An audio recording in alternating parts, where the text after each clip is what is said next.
Wow. I gotta tell you.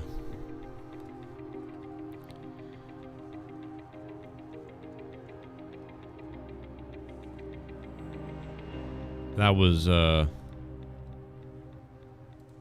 was torture tonight. I'm just gonna come out and tell you guys, I fell asleep 4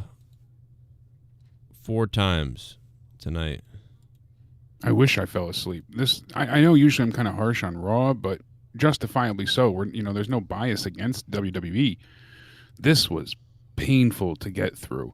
I wish I fell asleep like you did. I forced myself to stay awake, headache and all, and I'm like, this is just tedious.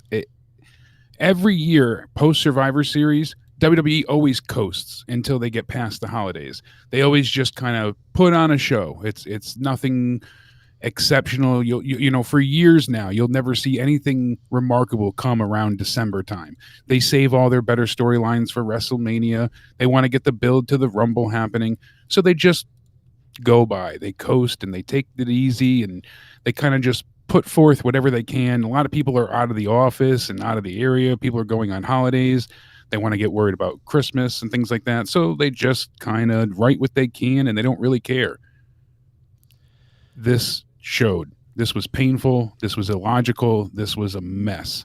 But also, I feel like they've done the coasting thing most of the year anyway. Well, that's the thing, because of the pandemic and whatnot. They've already been in like a very precarious and unique situation and environment. Not having live fans, they don't have to try as hard. 2 people messaged me on Twitter saying, "I miss live fans being able to boo them and say this is boring or this sucks," or we don't get that type of reaction, and they're not striving to hit that level to get the fans to pop either.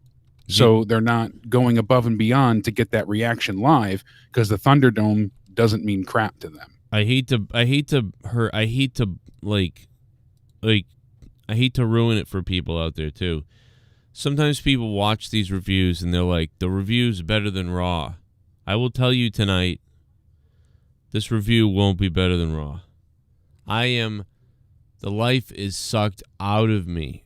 Like, this show killed me inside and out. I am dead. And yeah, I don't feel good. Something's wrong with me.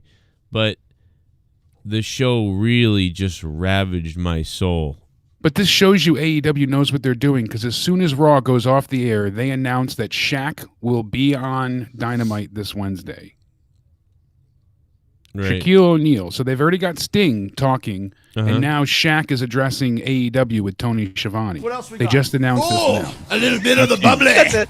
Want some bubbly? Look at this stuff. Oh, a little bit of the bubbly. That's it. If you had a shot each time WWE used the best friend storyline, you'd be fucking dead. Yeah, if you're talking about the Sheamus and...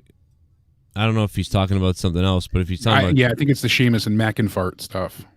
That is just... It's not good, but I chuckled. I actually chuckled when they stopped fighting and were like, all right, pints. Because I've had, best friends in college time and stuff like that where we killed each other. And then at the end of it, we're like, all right, we're going to get a few drinks or what? That made me chuckle, but it wasn't their writing or anything. It's just Drew's so charismatic, and it kind of was like, oh, I could picture friends, really being like that. They got to get their gruff on and they fight and then they get over it. So, but it wasn't some amazing segment or anything. Their gruff on? That sounds really homoerotic, I got to tell you. You know it, baby. That is rough and tough and tumble. Super homoerotic. And I love it. I mean, Vince McMahon. Almost as homoerotic as Shaq showing up Wednesday. That's a huge show. I think we're definitely going to hit that 1 million view mark. Well, speaking of homoerotic, one of the best things about Raw tonight, I had not seen the Pat Patterson package. Yeah. So. Yeah, that was really touching. They did a great job, and they paid tribute to him throughout the entire show. Yeah, that was the best stuff, was that Pat Patterson's dead and here's stuff about him. Like, that was better than anything else that I saw. I don't think there was something better. I really liked the Firefly Funhouse. That made me chuckle. But I was asleep. I couldn't understand what Ramblin' Rabbit said for the longest time. I asked people too, and even they weren't sure. Finally, I caught it, because even closed captioning was like, I don't know. He said that The Fiend and Randy should sit down and talk their feelings out. That's what he suggested. But I like the game show idea. They cut to Abby the witch, and she's like, don't fucking deal with me. They bleep her out. They're going to win the corpse of the frog, the friendship frog. Right. That broke me. That was hilarious. That's just pretty seeing funny. the frog laying there, rotting, doing terrible. And they're like, the combined value of $49.95. Like, Bray just pops me. I laugh at him. I usually mark out for most of his stuff, and this got me. I laughed. I enjoyed that. It was a decent start to Raw, and then you hear where they're going, and it's like, all right, you're going to get a match between Bray and Orton, so Orton's going to get the upper hand, and the Fiend's going to come out, and that's exactly what we got. The whole night was frustrating, predictable, sloppy, and most of all, most offensively, boring. Just boring. There's times where it's pathetic and bad and cringy, but you're still getting some entertainment value out of it. You can either laugh at them, you can laugh with them. You know, there's something there. Tonight didn't have that. They didn't have the matches that made you excited. There was no match tonight that I was like, wow, that was match of the night. Even Bray and Orton was okay, but it was odd at times, him announcing into commercial break and certain things that just take you out of it. But besides that, besides, you know, Bray's Price is Right stuff, I'm done with, you know, Raw in general. It killed me. I usually can think of 1,000 things to say, and it's like, where do we begin? Because what is there to talk about? They don't care about TLC. They don't care about the women's tag titles. They don't care about the Raw tag titles. They don't care about, you know, the US title. So why should we care? Right. And they need to care double the amount nowadays, and especially during a pandemic when people aren't in the building, and you should be doing everything you can to get, even if people, I've seen some people, AEW is desperate. At least they're trying. They're bringing in a 60-plus-year-old man to get, guess what? It worked. It got ratings. It got people talking. The moment of Sting showing up in AEW is better than anything the Raw's done. So that got me, you know, over the moon excited. And like I said, I'm not even a huge Sting fan. It was just a great production value for how they brought out his entrance, and it was a really good surprise. I'm glad it didn't get spoiled. For weeks we thought he was coming. We didn't see him at the pay-per-view, and then he came, Joe. He came all over that arena. I just admit it, man. I've been murdered tonight by Raw. My fat ass used to love donuts. I can't eat anymore, but used to love donuts. And now I never want to see a donut again in my life. Yeah. Bro-nuts? Fuck off with that. I want to throw up. They ruined Riddle, and it's not a surprise. Every NXT call-up gets ruined. But Keith looks ridiculous. Riddle looks ridiculous. Everyone looks foolish. They just don't seem like real people. They're not believable. They're not, you know? And, they're supposed to be playing characters. Yeah, but they're supposed to be able to convey some semblance of relatability, and we don't get that, or at least I don't see that. Now, you know who conveys a sense of believability? Everybody, do you know who conveys a sense of believability? Pat Buck getting his ass kicked? No, not that. Well, Pat Buck getting his ass kicked is kind of fun because it's like a cartoon or something like that. It's mostly because of the inside joke with us that I enjoy. Yeah, you're right. If we didn't know about Pat Buck and Ryback and all that stuff, none of this would matter. But like, how about you know who looks like a fucking like there's something really going on? Goddamn AEW. Look, watch AEW. Jake letting Eddie Kingston know he's not appreciative of. I don't have to do a whole lot. Well, here's Lance Archer going to get in the face of Eddie Kingston for what he said to Jake Roberts. Look at old Jake the Snake Roberts. Wait a second! What the hell? Eddie Kingston just sucker punched in old Jake the Snake Roberts. Oh my goodness! What the hell is wrong with Eddie Kingston? And now Blade is attacking Jake Roberts. And they're double teaming Lance Archer. Who the hell would put their hands on Jake the Snake Roberts, over 70 years old, a 70-year-old man? This is ridiculous right now. The Butcher, the Blade, Eddie Kingston. Somebody's going to check on Jake Roberts. We need medical attention out here right now for Jake the Snake Roberts. What I just saw was... What the hell is Eddie Kingston?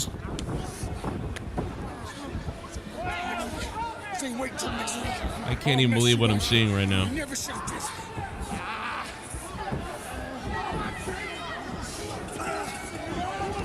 Lance Archer trying to get over to help Jake Roberts, and he was stopped now, and all hell's breaking loose. Everybody's in the ring. The whole locker room is coming out here. Referees are trying to get control of the situation. There's a referee down. Aubrey Edwards trying to protect one of the referees who's down.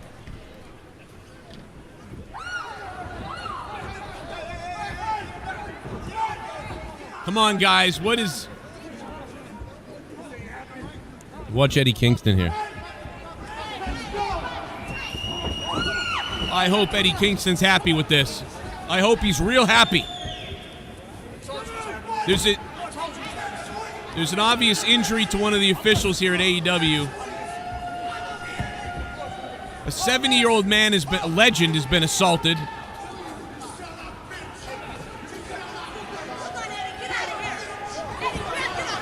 And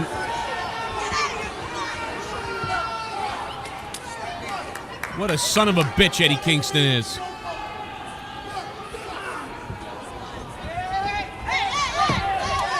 And now, he's still provoking things. Get him the hell out of here! Get him the hell out of here!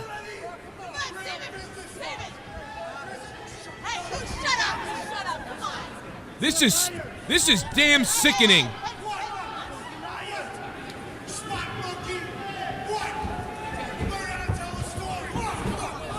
Spot Monkey. Learn how to tell a story. Hey, you think I forgot?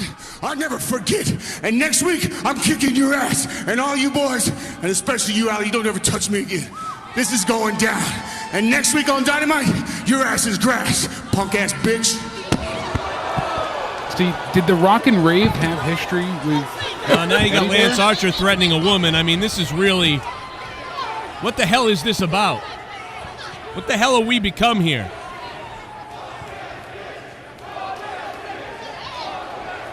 But this is really all at the hands of Eddie Kingston. And medical attention here is... Now, I mean, you got to be honest. What just happened woke everybody up. Right Made now. People alert, felt real, felt impactful. Here's my question, too. I don't know if you'll know the answer, but Hoyt, or Archer, when he was in Impact with, Rock and Rave and stuff like that, did he have bad blood? Not real, but I'm saying, did he have feuds with Eddie Kingston? Who? I didn't watch enough Wait. Impact. Like, I always saw Impact highlights or just pay-per-views. Wait a minute, them? Lance Hoyt. That's what he was in Impact. Did he have any feuds with Eddie Kingston? Because Kingston was there for a little bit. I'm not familiar. I have no idea. I really don't know. Because they were saying something about, obviously learn how to tell a story, but, you hear Archer pick up the mic and he's like, you think I forgot? And obviously they're talking about current stuff, but I was wondering if they were also alluding to anything in the past. Just curious, because they do that often. Yeah, I don't know. I have no clue about that. I just know that Lance Archer threatened a female. But I mean, look at all the different layers that are there that you can at least analyze and talk about. With Raw, I'm struggling to think. As I said in the chat before, they should have had the Fiend versus Orton. That's a Hell in a Cell match. I agree entirely. That's what should have been happening instead of that story could have been told for months now. Where's Alexa Bliss? You can tell the ending was pre-taped because they don't have an audience there, so that's why the Fiend was able to transition in so seamlessly. Because obviously Bray didn't have time to fully strip and Yeah. But no Alexa Bliss. She's one of the biggest things you have going for you on Raw. That's mind-numbing that she can't. Now maybe there's a reason she wasn't there tonight, but without Alexa Bliss, that was a huge negative. A big part was missing out of that. Yeah, no doubt about it. I felt the same way. The best wrestling thing. Sorry to cut you off there. The best wrestling thing from today that I was emphatically excited about was Pat McAfee. He sold like $1 million. His show, he's wearing a neck brace. You said it best on Twitter. You've got idiots on Instagram ruining kayfabe, and here's this non-wrestler coming into the wrestling world respecting kayfabe more than anybody else ever could. Right, yeah. He's got a limp. He's hurting. He's sore. He's angry. He's bitching about it, but he spoke highly about everybody still. So he's a heel, but he's respectful. He's great. He's amazing at this. The whole Raw roster should be taking notes. Right. I agree, man. And listen, I just that actually woke me up. I can't get over it. Like, dude, I played that just out of a delay so I could have a second to fix something that was wrong here, and that actually woke me up hearing that. And that didn't have commentary. I don't know why that didn't air on AEW Dynamite, and it did not have commentary, so I decided to put some on it. But the thing is, like, that, even without commentary, hearing Eddie Kingston being like, spot monkey, that was funny. It was a little weird when he said, learn how to tell a story. I mean, that was funny. Because they were like, I don't know if they were trying to make it sound like it was a real fight. Well, it wasn't supposed to air. That's why they only threw that on Twitter. But it was just, it was a time filler, but then they just allowed them to go so they can use you remember, it for like, the story. For anybody who's like, wow, they hated tonight's Monday Night Raw, and they think all of Raw just sucked tonight and everything else, and it's like, what's wrong with you and them, and you'll never give credit, whatever. No, man, all you got to do is go back a couple of weeks to Alexa Bliss's, when she faked out Nikki Cross, and when she, like, acted like she was coming out of it and she didn't know where she was.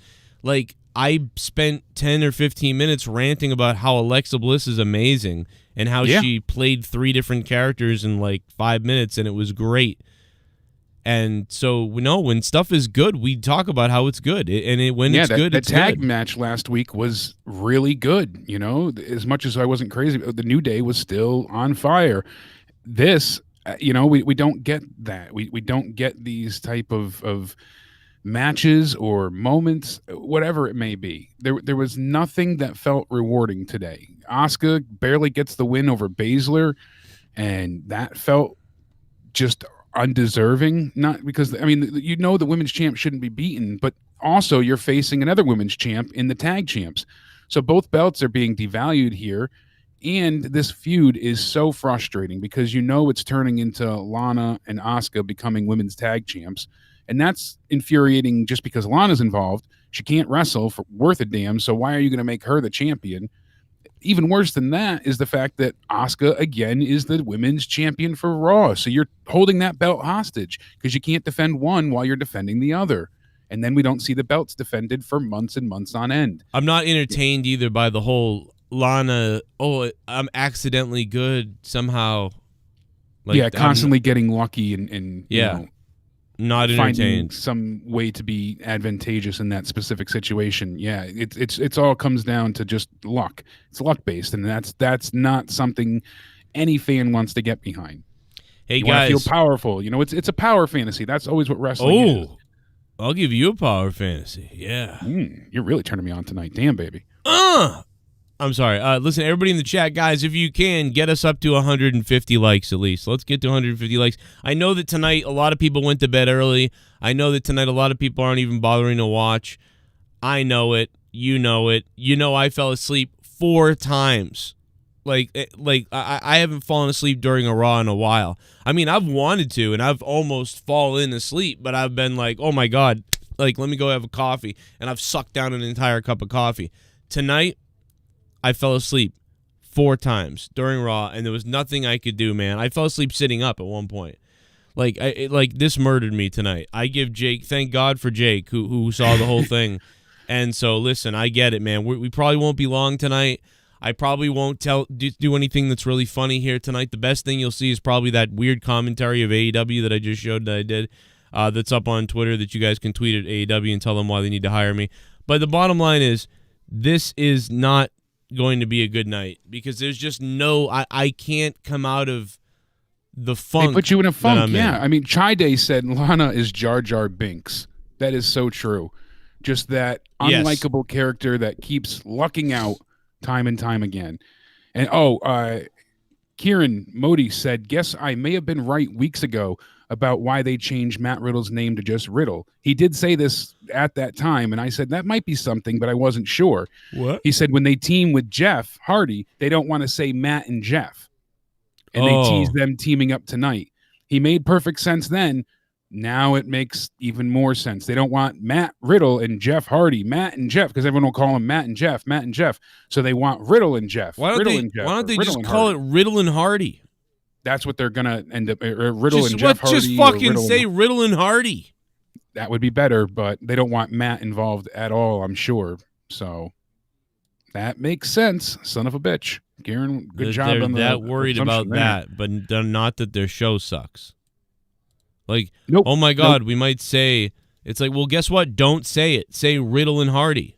And they're more offended by someone saying title shot instead of match. You know, they'll punish you for weeks instead of worrying about, hey, our writing isn't great and our stories have so many plot holes that they barely make sense. Right. This company right now, I mean, I want to, Vince McMahon. You ready for this? Is that allegedly Charlotte Flair's return? She's going to be paired with Andrade to push Andrade into the main event scene. Yeah, I saw that. Listen, it won't work. Most of the time when you try to use a female to put over a male, I don't know why, but 95% of the time it does not work. I don't know why. Mm-hmm. I would say Miss Elizabeth was helped. I'm trying to think of who the last person is that helped. Sable hurt Marrow. She destroyed his career. She ended him. No one took him serious. He was supposed to go into a main event program, and other people didn't want to work with him because Sable powerbombed him.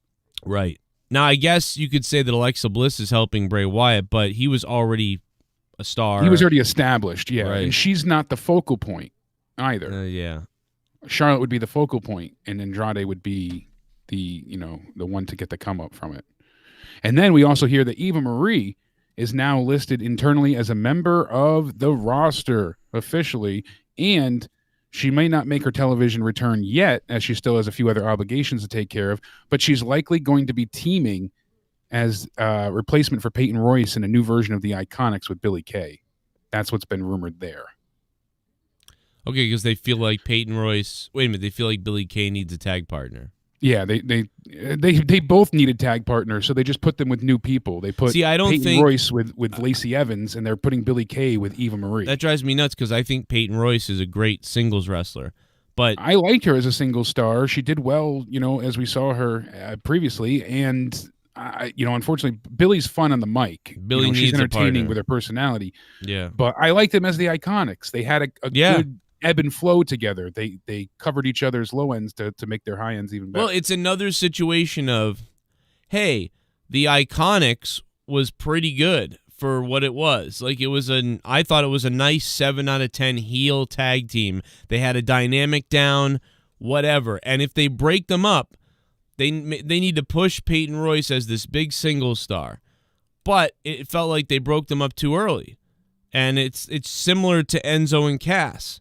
They broke Enzo and Cass up way too early.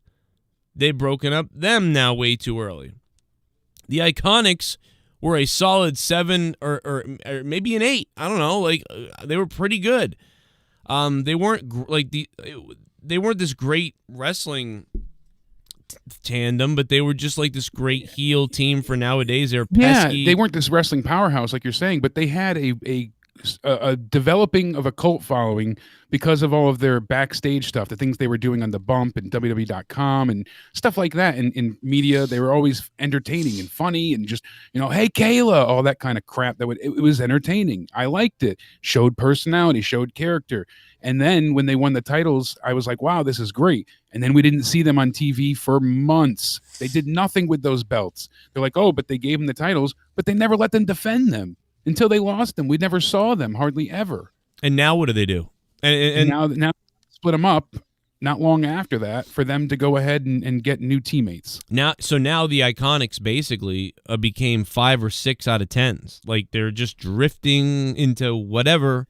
But as the Iconics, they were a solid, viable thing that people recognized. Now they're in obscurity.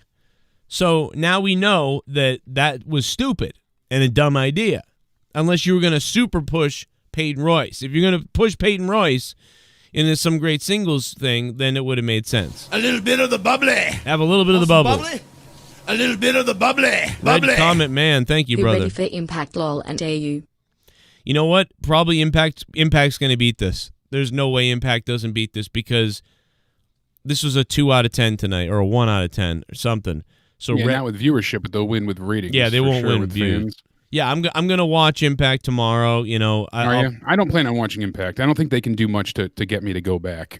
Listen, I hate them, and they've been scumbags to me. And you know, I know we'll see the clip of Kenny. You know, and we'll see what happens. Josh Matthews said they wouldn't hire me as commentary if his life depended on it. Oh, really? I forgot about that. Yeah, then he blocked me on Twitter. A little bit of the bubbly. That's it. Want some bubbly? Look at this stuff. Oh, a little bit of the bubbly. That's it. Show sucked. A few funny things that weren't even supposed to be funny. Play my new skit that I just emailed you. It's short. No cursing or copyright. I know he wasn't on Raw, but where is Lars?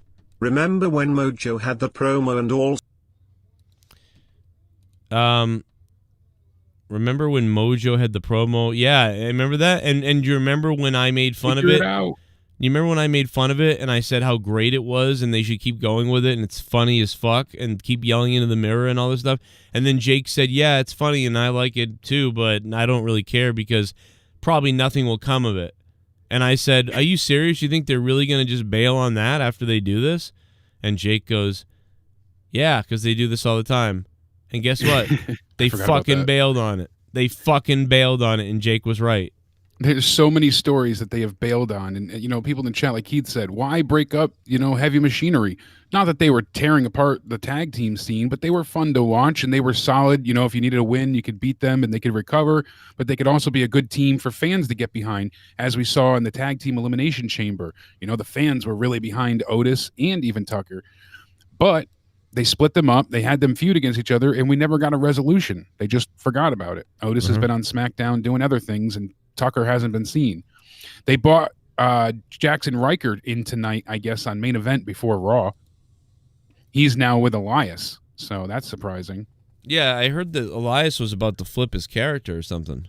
Yeah, he posted, we talked a bit about it while you stepped away yesterday, that he went ahead and changed his outlook, and he's being, I don't know if he's supposed to resemble something like with Seth Rollins, but he's saying that when he got electrocuted, doctors said that a normal man wouldn't have survived, but he was able to. So he's you know, braggadociously boasting about himself, but he's saying that, you know, he saw the light basically and his outlook changed, and the electrocution changed him. So we weren't exactly sure what we were going to get out of this. Is he going to be some type of like preacher gimmick, like a spiritual type thing, or is it just going to be more of what we've gotten from him already? Is Jackson Riker, isn't Jackson Riker the guy we talked about the other day for like, yes, about why isn't he on TV and stuff? Yes, that's literally why I was so floored, because last night we spent time saying it's ridiculous that he's been held off of TV for so long, and then tonight they put him on Main Event teamed with Elias. So still not on TV yet, but they're obviously setting them up for something. Yeah, something's happening. It almost feels like Elias. We did see the rest of the Forgotten Sons return on SmackDown. Now they're no longer the Forgotten Sons, but a lot of people were surprised, according to Fightful, and this is a dry run on Main Event before they show everyone on Raw. This was a way of pitching the new pair to Vince McMahon. It was reported last week that many on SmackDown said that Riker wasn't worth the risk to put on television, and we talked about that last night. So weird that had we were just talking about this, and then the next day. I mean, it was like the 5th time we've talked about it, so I guess it was bound to. Yeah, but still, you know, the fact that we saw the rest return, so. Yeah, we thought he was going to be cast away forever, to be honest. Like, I was putting my money on, well, this guy will never be here again. Yeah. Side note, too, I always look at what's the biggest takeaway from Raw? What is the one thing that or not even one thing at a time, because other companies give you multiple. NXT does. AEW definitely focuses on making you come back next week. What do we have to look forward to next week on Raw? We have Lana versus Nia Jax. Ugh. That was what I don't even want to say heavily, but that's what they pushed tonight. That's what they focused on. That's what the Baszler and Asuka match was building towards. Everything is building towards Lana versus Nia. And I just do not give a shit whatsoever. It's way too long of a build. It's just way Lana's too been long. crying backstage and on all these promos. She released another tear-felt video diary entry where she's crying and I want to be women's champion and I want to be at the top of the company and I feel, you know, that's great that you have these goals and admirations, but go work in the performance center then, because you're just not physically at the level that you need to be competitive. You know what I want to see legitimately, and this isn't even like me trying to make a joke or be mean or something like that. Like, I legitimately, based on what I've seen so far, I want to see Lana lose and then cry and say that I really couldn't do this, I guess, and then leave and then actually never come back. That's not supposed to be what I want. That's what I want. Yeah. No, not at all. That's really what I want. I want Lana to get the hell off my TV.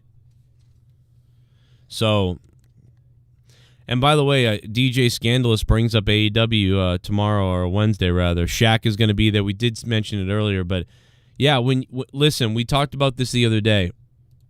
You know, the fact that they got 900,000 to watch is a good thing. But the real test now is going to be this Wednesday's ratings, when people know Sting is going to be there and now know Shaq is going to be there.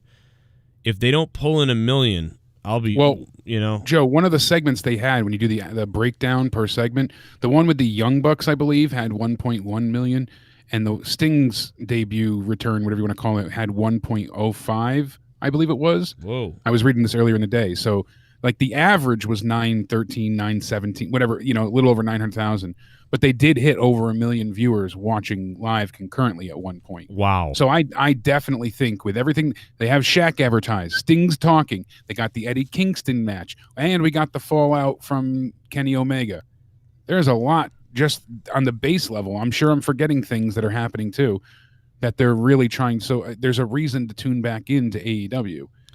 I'm sorry, like I want to try and find anything positive for Raw, but as I said, I chuckled at the Firefly Funhouse, the Price is Right game that they had, and I did laugh when Sheamus and McIntyre stopped fighting and acted all brotherly again. That was amusing, because it was relatable.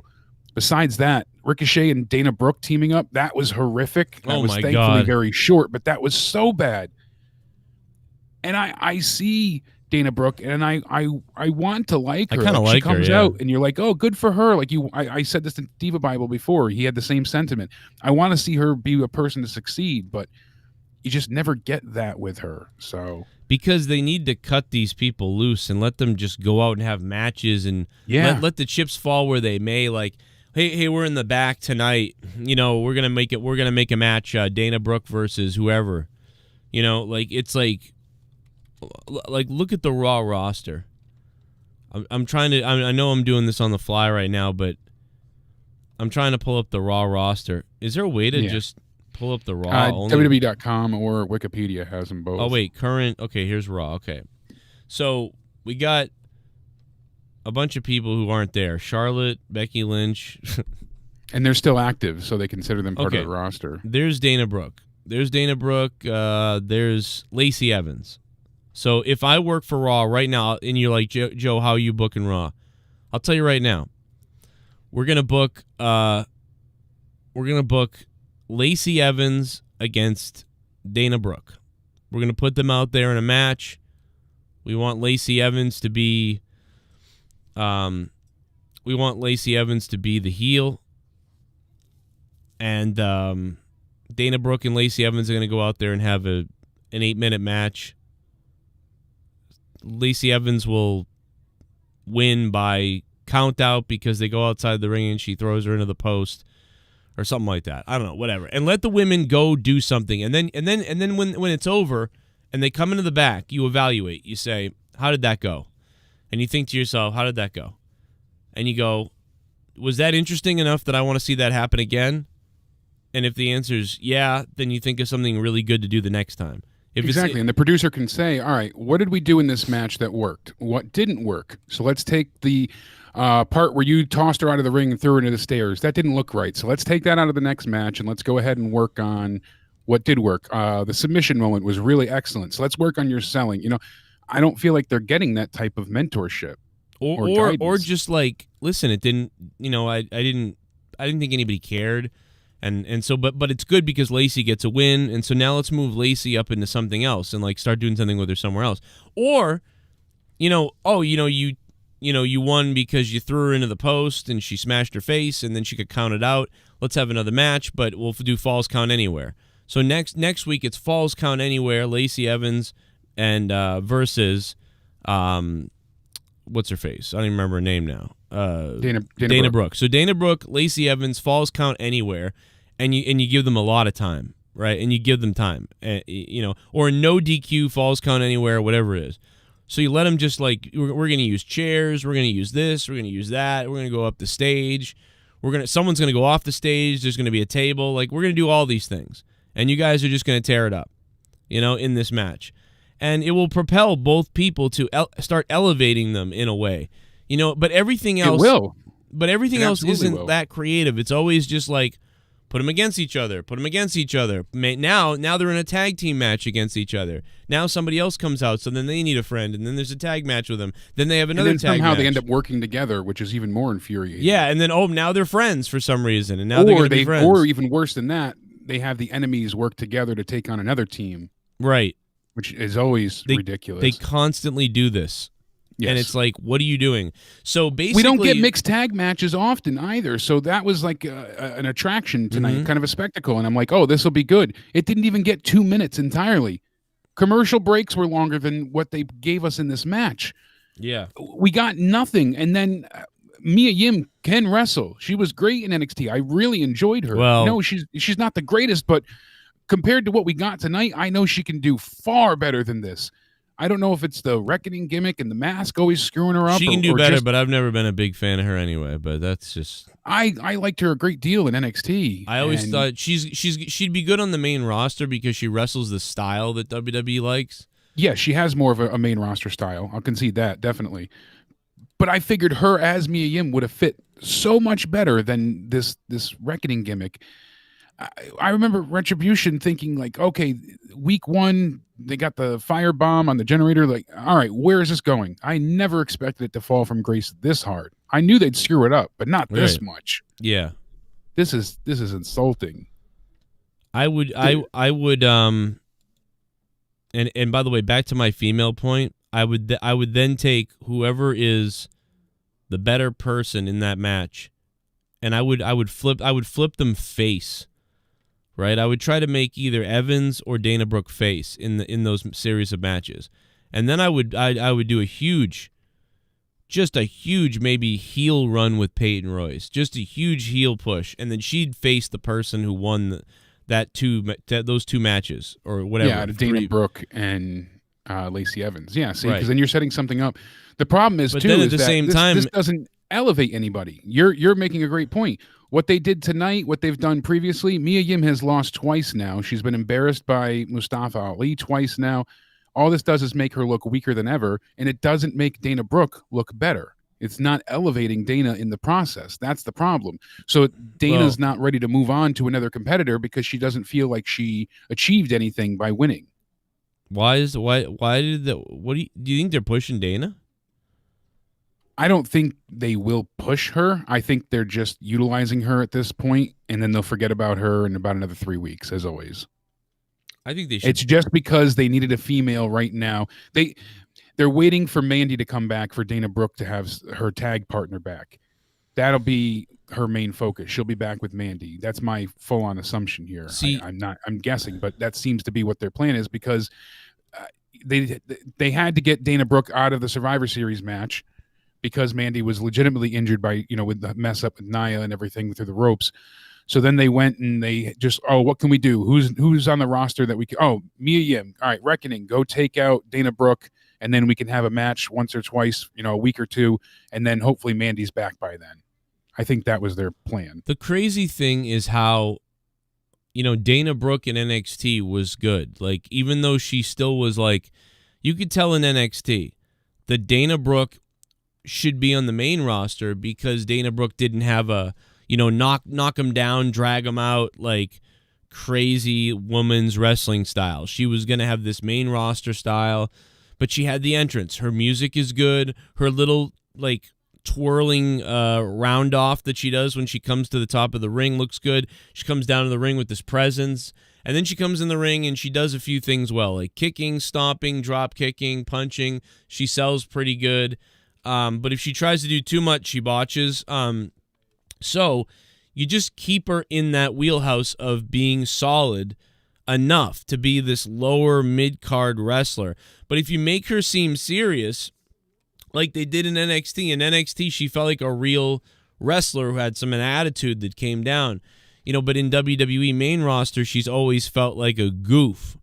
But she feels better than Lana, a lot better than Lana. When you compare the two, it's like, wow, there's the difference. Lana just shouldn't even be doing anything. And neither should Nia Jax. But at least Dana Brooke looks like something. And the fact that they never utilize Dana.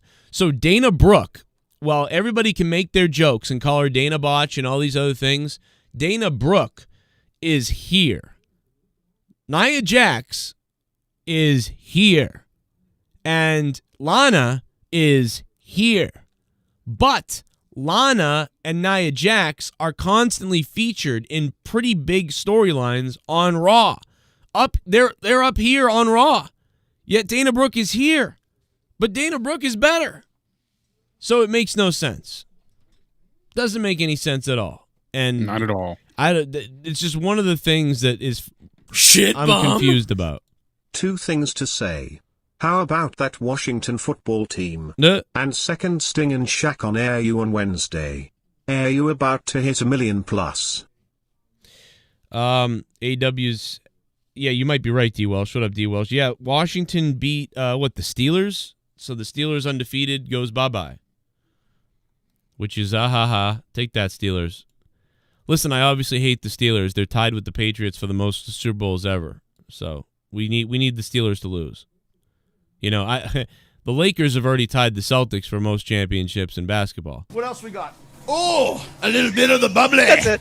Want some bubbly? Look at this stuff. Oh, a little bit of the bubbly. That's it. The next 3 months we are gonna get Hurt Business versus New Day, just like Street Profits versus Garza Andrade. Oh. Kill me. Get fucking Lana Neon off TV, Jesus Christ. Alexis, I'm tired of sweet Suka ass. being champion too. Charlotte, please come back soon. Thank you, sweet ass baby doll. Let me tell you something. You're right. They suck. Alexa, stop. Jesus, fuck. Yeah, the Hurt Business stuff needs to die. Dude, the Hurt Business and the New Day, fuck off. Fuck It's painful. off. It's painful to sit through. Wesley Conklin, thanks for subbing to the channel, man. Pour him a beer. I can't even believe anybody would sub during this show tonight where I am literally the least entertaining I'll be in a long time. I'm in a coma, guys. I apologize tonight in advance. I'm in a fucking coma. And I'm not coming out of it.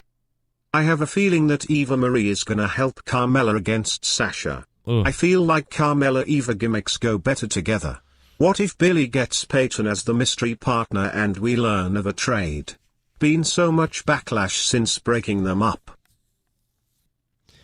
Yeah, easy. Thanks for the 316. They should really just do that, go back. But, there's none of this stuff is going to be good right now. I can't even get excited about it. Just because of how bad they execute everything else. I slay bitches every day. The midnight sky is the road I'm taking. Oh my God. Head high up in the clouds. And I was born to slay them bitches every single day. I know I don't need to be loved by you. And I was born to slay them bitches every single day. I know I don't need to be loved by you. See my hand on my crotch. I know you love it much. Baby, ooh, you know it's true. I slay bitches every day. Send my greasy ass into outer space or raise the haze. Send my greasy ass into outer space. Send my greasy ass into outer space. I slay bitches every day. Pat Patterson and Friendship Frog's dead corpse were the only positives of the show. R.I.P. Retribution and Diddle. Screw Raw and Joe, I want a Stang shirt for Xmas lol. I know, I got to figure out a way to get people the Stang shirt. Ed's View, thank you, man. Is it sad that the best things that I've seen all week in WWE, Ed's View, the best things I've seen all week in WWE have been a dead frog, Pat Patterson, who is dead also, and there's something else. Maybe it was Was it Bray Wyatt tonight? Bray Wyatt called his own commercial break tonight. Yeah.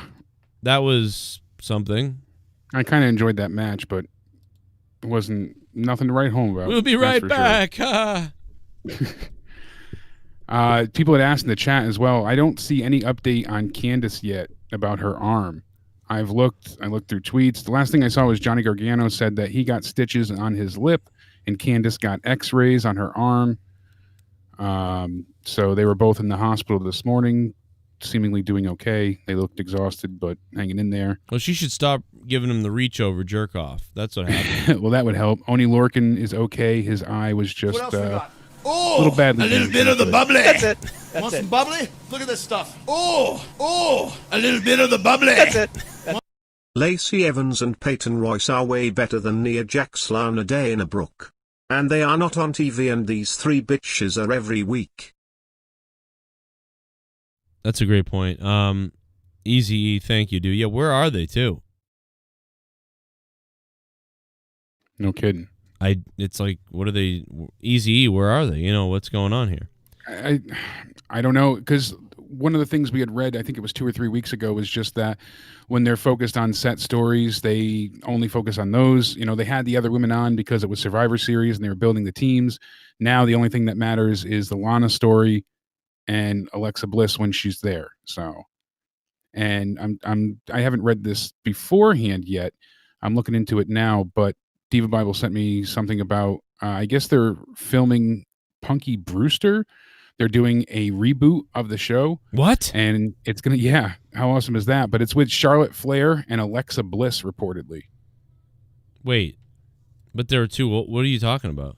It says stars Charlotte Flair and Alexa Bliss are filming. They're joining for an episode of the Punky Brewster reboot. So I get what you're saying. They're going to be joining the cast, yeah. Devon Dudley revealed the news in a message to a fan on Cameo. I mean, listen, I'm a loser. I don't know what's wrong with me, but when I was a kid, it was Ghostbusters, Ninja Turtles, Punky Brewster, Rainbow Bright, and a couple other things that were kind of queer, right, for me to be watching. Like, I don't know what it was about the 80s, but I loved fucking Ghostbusters, Ninja Turtles, but then I also loved, I know what it was, but besides Ghostbusters and Ninja Turtles, I love Punky Brewster, Rainbow Bright, and Small Wonder. And all three of those shows, Small Wonder. Those were all female, like, right? They were all like little girl led shows, right? Because I was a little boy who was horny, and I was like, oh, I'm in love with this girl. But you're telling me there's a Punky and Punky Brewster. I was just it's going to be coming to Peacock, just like Saved by the Bell did. And it's going to be with it's going to be with the original Punky Brewster as well. So doesn't sound promising. Soleil Moonfry is going to have sex on the set with somebody. She's coming back, and Soleil's going to be reprising her role. But if this is anything like what they did with Boy Meets World or dude, the Saved by the Bell thing is awful. Yeah. It's awful. Because it's nothing at all like or even or anything. It's literally just high school drama show, but also it's Saved by the Bell people are there. It makes no sense. I didn't even bother tuning in. Yeah, I just knew by the trailer and the previews that it was going to be bad. With this, I wonder if that's why Alexa Bliss wasn't there tonight. You know, Charlotte's obviously not wrestling, so she can film whatever. But it says that they're filming an episode, so likely is why she wasn't there. One of the reasons why I love my daughter so much is she reminds me of Punky. Like my daughter will always say these things, and she'll be like, "I did this and that and the other thing," and she like all these things, and I'm like, "Oh my god, man, you're like Punky." Like I have Punky Brewster as my daughter. This is great. Like it's so cute. But yeah, loved the show. It was great. I'm sure the whole cast is now not white, but or whatever. I don't know. Although she is but bringing back the old cast irritates me a bit. I mean, because probably they're in a position that they shouldn't be. That's what Punky looks like now. Would smash. Absolutely. But yeah, she looked she's got the Soleil Moonfry's got the Hollywood horror look now, But she used to have this adorable look. Yeah, she's 44 now. Yeah, baby. Wow. She was good she's for 44. like 9 years older than me. Where's I didn't see. I later on in the years I saw like reruns occasionally of Punky Brewster, but it wasn't something I watched regularly. I was a little before, like 2 years. Yeah, before I'm a I was little bit born. younger. I'm older than you, so that's like Leah didn't catch any of that stuff. She heard about it. Like she's like, I heard those names, but I don't know. I never saw that. I don't know. Like so, like, but I caught it all. But it's a weird. Bringing up Oney Lorcan, Matthew says, Joe, didn't you call his last match? Yeah, I called Oney Lorcan's last match on the Indies. Kind of funny. It was him, Mike Bennett, versus Teddy Goods and Biff Busick. It was the Kingdom versus Biff Busick and Teddy Goods. That was his last match, and then he got signed to NXT. And, dude, do you realize, Jake, that was, what was that, 5 years ago now? It's like 4 or 5 years ago, yeah. Like, that's how long it took for Oney Lorcan to kind of, like... Make a name. Yeah. To get to... I mean, he's been there. He's been on NXT doing his thing. But they didn't really achieve anything until they won the tag titles, and that kind of came out of necessity. But thankfully, they got that opportunity, and now they're working with Pat and doing quite well. Yeah, it's just amazing that, like, it took that long. I mean, they lost last night, but it wasn't, an easy match. There was certainly a hell of a war was fought. I feel like with Biff Busick, who is now Oney Lorcan, and this was 5 years ago, by the way, 2016. I feel like at first, we kind of talked about it like, oh my God, his name is Oney Lorcan. That's so weird. And then he disappeared for like 3 years.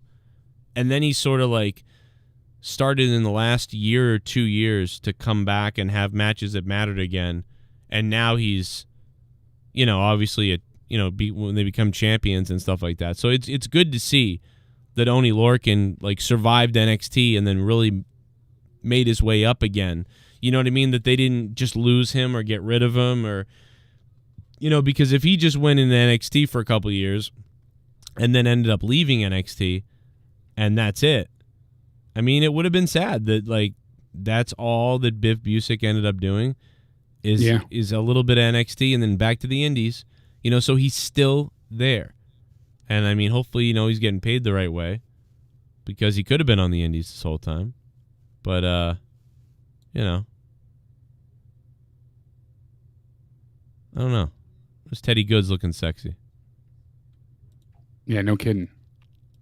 Now, I know that you got a weird thing for Teddy Goods. We've talked about this. Yeah, I really liked him when we saw him at the Hardy show. No, I mean a sexual thing. Well, that's a given. Look at him, Jesus. Yeah, you have some kind of thing. It's just he's a specimen of a human being. Yeah. Now, and Ted and Oney Lorcan, or Ted and Biff and Ted, they had a big podcast going on here. Like they had a big following. They were a big tag team, and when I found out one was going to the WWE and one wasn't, I was like, wow, they're not going together, because there was shocking. Such a big tag team in New England. They even had the a Bearded podcast Club. Yeah, there was just they had a lot stuff going on. Like you said, and it wasn't nothing this following. They were bringing in the crowd. Yeah, shocked. Met several times before, but Biff Busick and Teddy Goods, this is going to be awesome. I've been looking forward to this match for weeks.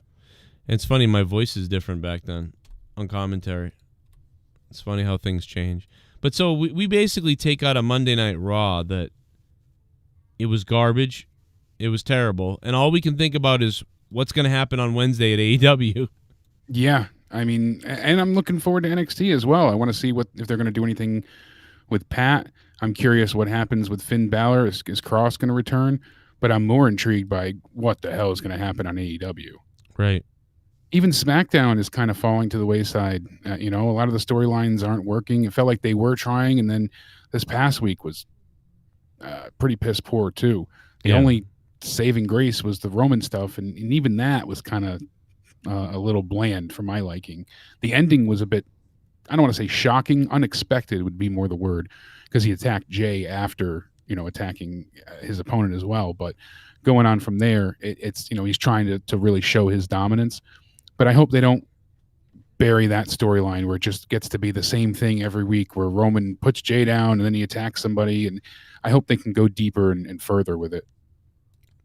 Especially if they're going to build towards the Rocket Mania, they need to kind of start cranking up the fire. I want to see the next time they should have Jey Uso like bloody somebody and open somebody up, and they put the pressure on him, like interview wise, and they're like, "What are you thinking?" and like, "What are you doing?" And he just does this thing where he's like, "You'll do anything for family," and he's almost crying and shaking and looking at the camera, and they're like, "Yeah, but you know that what you did was not right. You don't normally do stuff like that, you know." And then that's when he cuts this promo about you do anything for family. And he looks distressed, but he's saying it, and he's shaking. And he's like, if I have to hurt you for my family, I will, you know, and that type of thing. And this promo interview thing. And then the next thing we see is Roman telling him, you know, he didn't do enough. That, you know what I mean? He should have gone further. Yeah, he should have gone further. See, that's good. And the story they were starting to tell was, it's not just you, Jay. It's your brother, it's your children, it's your family, your grandchildren. Everything will be forgotten. You will never be a part of the family ever again. We will all turn our backs on you. Well, that's the next thing we need to see is him. Well, that's what they started to say originally, if he didn't fall in line. So if they can really, that motivation worked well. It wasn't just Jay. If it was just me out of the family, forget it. But your whole family, it's like, oh God, they really put the weight on there. But they kind of lost sight of that, like, if they do that attack sort of thing, and Roman's like kind of praises Jay, like, I think you still should have gone further. It's disappointing me that you didn't do enough when your family's on the line, my family's on the line, how we look's on the line, and you didn't look like you were as powerful as you should have looked. You looked close, but I'm really upset with your brother. Yeah, have Roman be really sadistic there. And have him whip his brother. I told you to end him. What part? Have Jay be all proud. Did you see that? See how much he's bleeding? He's a bloody mess. He won't be back for weeks. And Roman just be disappointed. Like, you did well, like you said, but I told you to end him. I told you to. Do I hear sirens? There's no ambulance scraping him off the ground. Like, really that would be great. I want it so bad that they want to, but I'd have him whip his brother. Yeah, I feel like that will happen sometime. For they end up like they'll do that, and then that's the one step too far. But isn't it funny that this sort of thing happened with Seth? They sort of did this with Seth in many ways. Isn't it interesting? Because this is just how people come off. And I come off this way too. Whereas, like, a lot of times I would try to act like a tough person, and a lot of times I come off funny, I think. Seth has been like this. You could have Seth be like, he's going to have to learn. You're going to have to whip him, like, with this fucking kendo stick or whatever. And, like, for some reason, Seth comes off as hilarious, like, comic book, Sunday morning cartoon villain, but Roman comes off as but Roman comes off as uncomfortable. Like, this guy seems real. Yeah, so, and that's the point. The believability wasn't there for Seth, which is okay because Seth was great as that mid-card sort of cartoon villain guy. That's funny, and I actually like Seth as like that. But it worked great, Joe. It worked so good when he was holding the Money in the Bank and feuding with Dean Ambrose. Yeah, that too. Remember him that and was Dean good. going back and forth, and that's when you had Dean sawing the privates of the dummy and stuff like that. But them two always trying to one-up each other, and then Dean never letting him cash in because they were still mid-card then. Even though he had the Money in the Bank briefcase to get the title, being in that top of the mid-card really worked well for him. And when he had the belt as the heel champion, that's when people got really tired of him. And then he got injured, and he came back, and people missed him. Yeah. And they didn't turn him. They didn't turn him face. They waited so long to do that it fell apart. No one wanted to see him. Then when he finally got a resurgence and people back into him, he took to Twitter, and got people to kind of go against him. He enraged a lot of the fans, or upset a good portion of them, and people just got tired of Seth. And it worked. Then he crushed the Fiend, and everything went south. So I think Roman should also call up at some point the idea that he did retire the Undertaker, and say something like that where it's like, and don't let him fool you. The Undertaker comes out here and tries to have his little celebration of, I'm going away and goodbye, I'm going out on my own terms and stuff like that. He didn't go out on his own terms. I put him out. He was because you could really sell that too, saying that I beat him so badly. He was never right again after that match, and he didn't look right in that match because of what I did to him. Look at him. I was so strong. I took him out then, and I made it so he couldn't even, follow the game plan he had. He trained for months to face me, and I wrecked his plans in 30 seconds, and he couldn't even compete the rest of the match because I was too much for him. Right. And then, he hasn't had a good match since. He hasn't had a good match. The only thing he did good was pre-recorded. You could depending on how far they want to go into it. You could even show the clip of like the Undertaker reversing the tombstone thing where he falls over and doesn't make it, and it's like, look, have you ever seen the Undertaker not be able to do that? I'm a different breed. I'm a different thing. I ended the Undertaker. He can come out and say that, he's going out on his own terms. I ended the Undertaker. Yeah. The only person you've been seeing is Mark, a man desperate for fans' attention. Really get into that psychology Just show of it. Just show, look at the breakdown after I had the match with him. You know what I mean? And that's why a lot of people you show hate the Goldberg mess up. You show the Triple H bad matches. Things like you show the highlights of the botches and say he could never compete. And Vince won't do it because he never wants to hint at a match that won't happen, and then everyone will say, "Oh, Roman 2, Roman Taker 2." But so sadly, but that would be great to get him over. I wouldn't want to make it seem like they're going to have a match. I would just want to make it seem like Roman's claiming the Undertaker's career too. Yeah, the fans would immediately put that to, it means they're having a match, or he's coming back at Mania, or that would be how they would take that. Unfortunately, they're kind of conditioned to be that way as fans. But I also think it could work in a way that like he says that, and then the Undertaker, Mark Calloway, is accepting his Hall of Fame type of stuff, and you could do a thing where he attacks him and he beats the shit out of him, and basically you have Undertaker, Mark Calloway, say, I'm not fit to. I'm not the Undertaker anymore, man. It's not about that anymore. And they're backstage, and he's like, what's up, what's up, Taker? You're back. You want to whatever. And he's like, listen, man, I'm just Mark now. That's all. I retired. Too bad it's over with. And he attacks him and beats the shit out of him. But dude. But he doesn't come back. Like, Mark's not coming back. Undertaker's not coming back. So you just beat up sort of a defenseless legend, who's not even playing the Undertaker anymore. And I think that would be cool. And the idea of that is that you have a face who steps in, who's going to face Roman. And that story screams Rock to me. The Rock's already at the Hall of Fame. Sees Roman beat the shit out of Mark.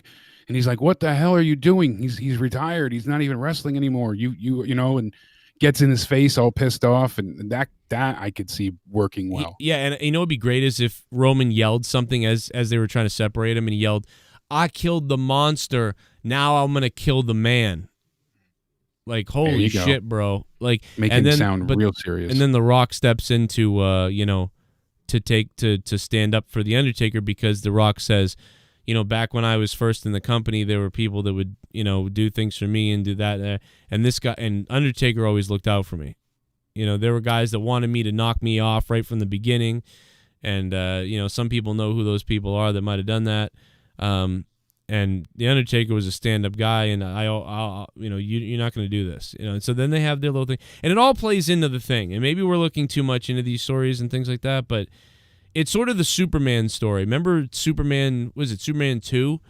I think it was 2. The 80s. With Reeves, yeah. When he goes in and gives up his power and he becomes defenseless.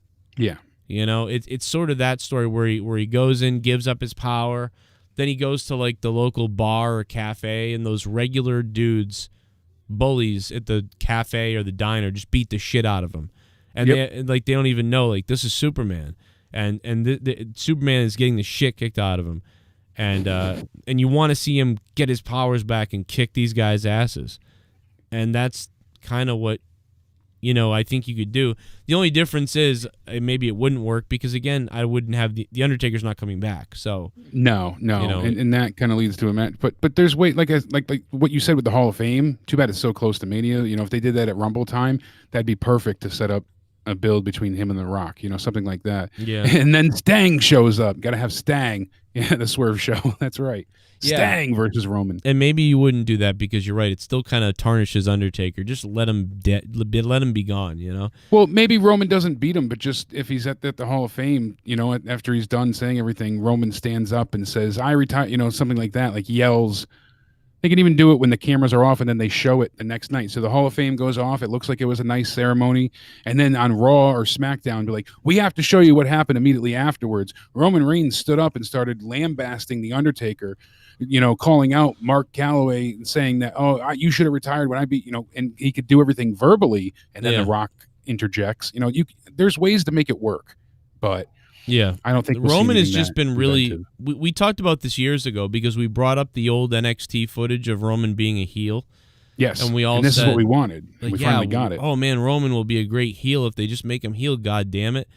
And here we are, like 5 years later, or 6 years later, whatever it is, and it's he's worked very well as a heel so far. And I will say he has not had to have Paul Heyman carry him either. Paul has been very good at accentuating Roman and looking weak. Paul looked strong with Brock, like he was fearful of Brock, but he also looked like he had a leash on Brock. He knew how to control him to a certain extent. There was like it was my client. As where with Roman, it's an odd relationship. Like he's very submissive to Roman. So I like the angle that they have going on there, and it's less about him elevating Roman and more about him just adding little bits here and there to the story, especially him being around the ring on the outside, holding the belt like he did for Brock, and his reactions to things going on in the ring are stellar. So with Heyman and Lesnar, it always felt like Heyman had convinced Lesnar that Lesnar kind of needs him. Where with Roman and Heyman, it feels like Heyman works for Roman. Yes. So, yeah, it's a different thing. Yeah, Roman does not need Paul Heyman. It's almost like the other way around at this point. But he utilizes him. To stay relevant. Yes, he's utilizing him smartly, but he doesn't need him. Yes, yeah, it's really interesting. It adds credibility, but yet he doesn't need it. So it's very interesting, man. It really is. But we also see them starting work on the Thunderdome inside Tropicana Field. And seeing what they've done so far, it looks to be just the same Thunderdome idea. It'll encompass all the way around the ring. Well, they because have it on the football field itself. The only reason they're doing it is because they have to get out of that other location. So they're probably they got to get out of the Amway Center. This Friday is their final. I think this Friday is their first show at SmackDown. Yeah, tonight was the final show at Amway Center with Raw. Wow. So my dates are all messed up, but yeah, they've been, planning to go to Tropicana Field for months now. And once the Devil Rays, need their field back in March, hopefully they can start touring and be back on the road. They ain't the Devil Rays anymore, Jay. Come on. But I was disgruntled over the fact of seeing them go ahead and deal with all this crap and be like, all right, we're going to go ahead and just succumb to the pandemic and not have fans, but NXT will have a small amount. I hope they add some fans to this. I mean, it's an open, huge venue. There has to be a way for them to do this safely. I think that they would have, and they were probably on the road to doing this until this recent huge uptick in COVID right now.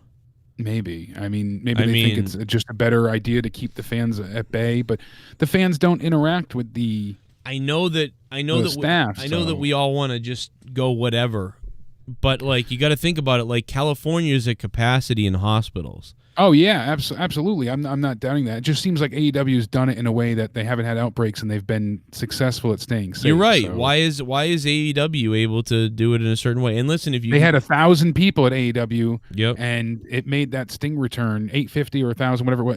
It sounded not as epic as it could have, but it certainly added to it. Having live fans there, we know it added to it because you look at Matt Hardy's debut and that fell flat because of the lack of a reaction. Yeah. So having fans at some of these matches would certainly help Raw move along. And like I said, I think the wrestlers try more when there's people there. That's why I think we get a little more out of NXT and AEW, because they have at least some fans in attendance. Yeah, and I honestly don't believe that, I think 1,000 to 2,000 people at the wrestling show once a week isn't making much of a difference when you really look at things, because literally like 50,000 people are going to go into a closed shopping environment like every half a mile every day. So, and I know that that's essential, right? Like going to get groceries and things like that is essential, but 1,000 people outside spread out in an arena really is going to make minimal difference in COVID. It's I know that Jericho's shows, that was different, right? Those people were like next to each other in a real musical, like those fans were standing near each other.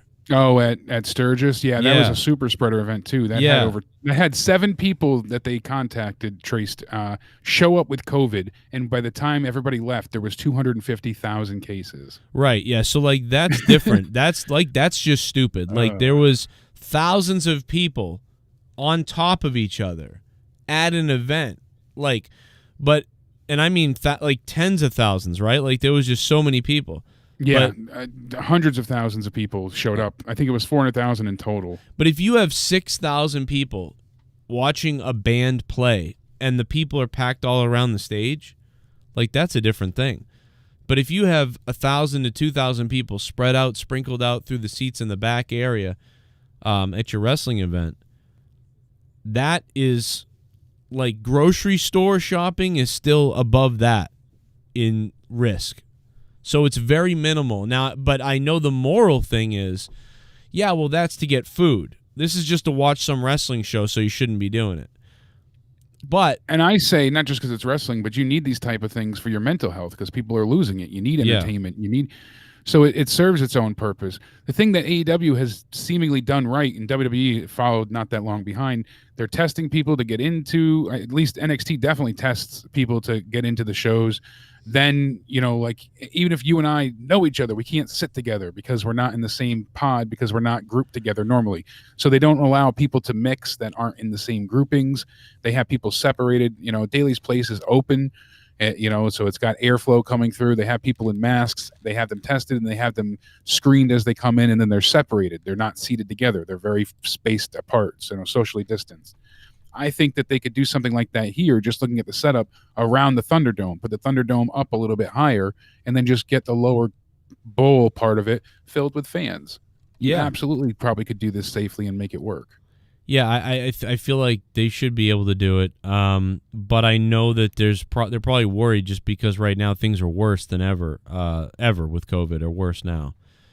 So we'll see what happens. Drop the donations real quick, and we're going to get out of here because I'm going to pass out. I'm about to get it, man. Here we go. About to get it, man. Here we go. Oh, no. IO Trash can spot beats Raw. Oh, 100%. The villain, of course. 100%. I mean, that was great. Villain, thank you for the donation. Actually, you know what? I'm going to pee my pants. There's actually a few more donations coming in, and there's a news thing here. All right, we'll let them play through. So all right, you can go pee, and I'll pee my pants. Keep an eye out on the donos. I'll pee my pants. WWE is also open voting for Superstar Match, Rivalry, and Tag Team of the Year, as well as Return of the Year, Ring Gear, Breakout Star, Female, Male, and Moment of the Year. So we got 1, 2, 3, 4, 5, 6, 7, 8, 9, 10 categories. And the Slammy Awards will take place on December 23rd, 2020 at 10 a.m. So it's going to be, not on a show. Maybe they'll do something on the bump because that's a Wednesday. So I'm assuming they'll do it that way. But I don't see them doing anything televised with it. Yeah, it says on WWE Network and WWE social platforms. They're just doing their own award show. So it's the best of Raw and SmackDown. NXT is not included because they do their own award show. But for match of the year here, they have Undertaker versus AJ at WrestleMania 36, The New Day versus The Hurt Business at Raw November 16th. I don't know how that's included. It was a good tag match, but not match of the year. Edge versus Randy Orton at Backlash, which was listed as the greatest match of all time. The Men's Royal Rumble, which I really enjoyed from this year. Hard to remember that the Rumble even happened this year, that there were fans in attendance, that Edge returned, that R-Truth had made Brock Lesnar laugh in the ring. There's so many things that we forget, but they also had AJ Styles versus Daniel Bryan on SmackDown June 12th. Roman Reigns versus Jey Uso at Hell in a Cell. Sasha versus Bayley at Hell in a Cell. I don't think like either of those are match of the year. They were certainly enjoyable, but AJ Styles versus Sami Zayn versus Jeff Hardy. Clash of Champions. This was the ladder match, I believe. If that was the one with the ladder match that they had, I really liked that match. If that was the one, where they had Hardy handcuffed to the ladder with his ear and they threw the ladder at Sammy, if that's the case, that was incredibly fun. Drew versus Roman at Survivor Series. Again, I like that. Don't think it was match of the year. And Becky versus Asuka at the Royal Rumble. Again, good, not great. So if anything, I would personally say the Boneyard match, just because that is Undertaker's final match. But as we look through the rest, rivalry of the year, Lana versus announcer tables. That's pretty funny that they included that. R-Truth versus The World. Okay. Sasha versus Bayley. Edge and Orton. Drew and Orton, or Seth and the Mysterio family. I personally, I don't know who you would vote for, chat. I would vote for Sasha and Bayley. I feel like they had the best feud out of everybody for this year. R-Truth in the 24/7, 48, 9/11 Turbo, whatever championship. No one gives a shit about that. The announce table thing is funny, but that's not worth an award.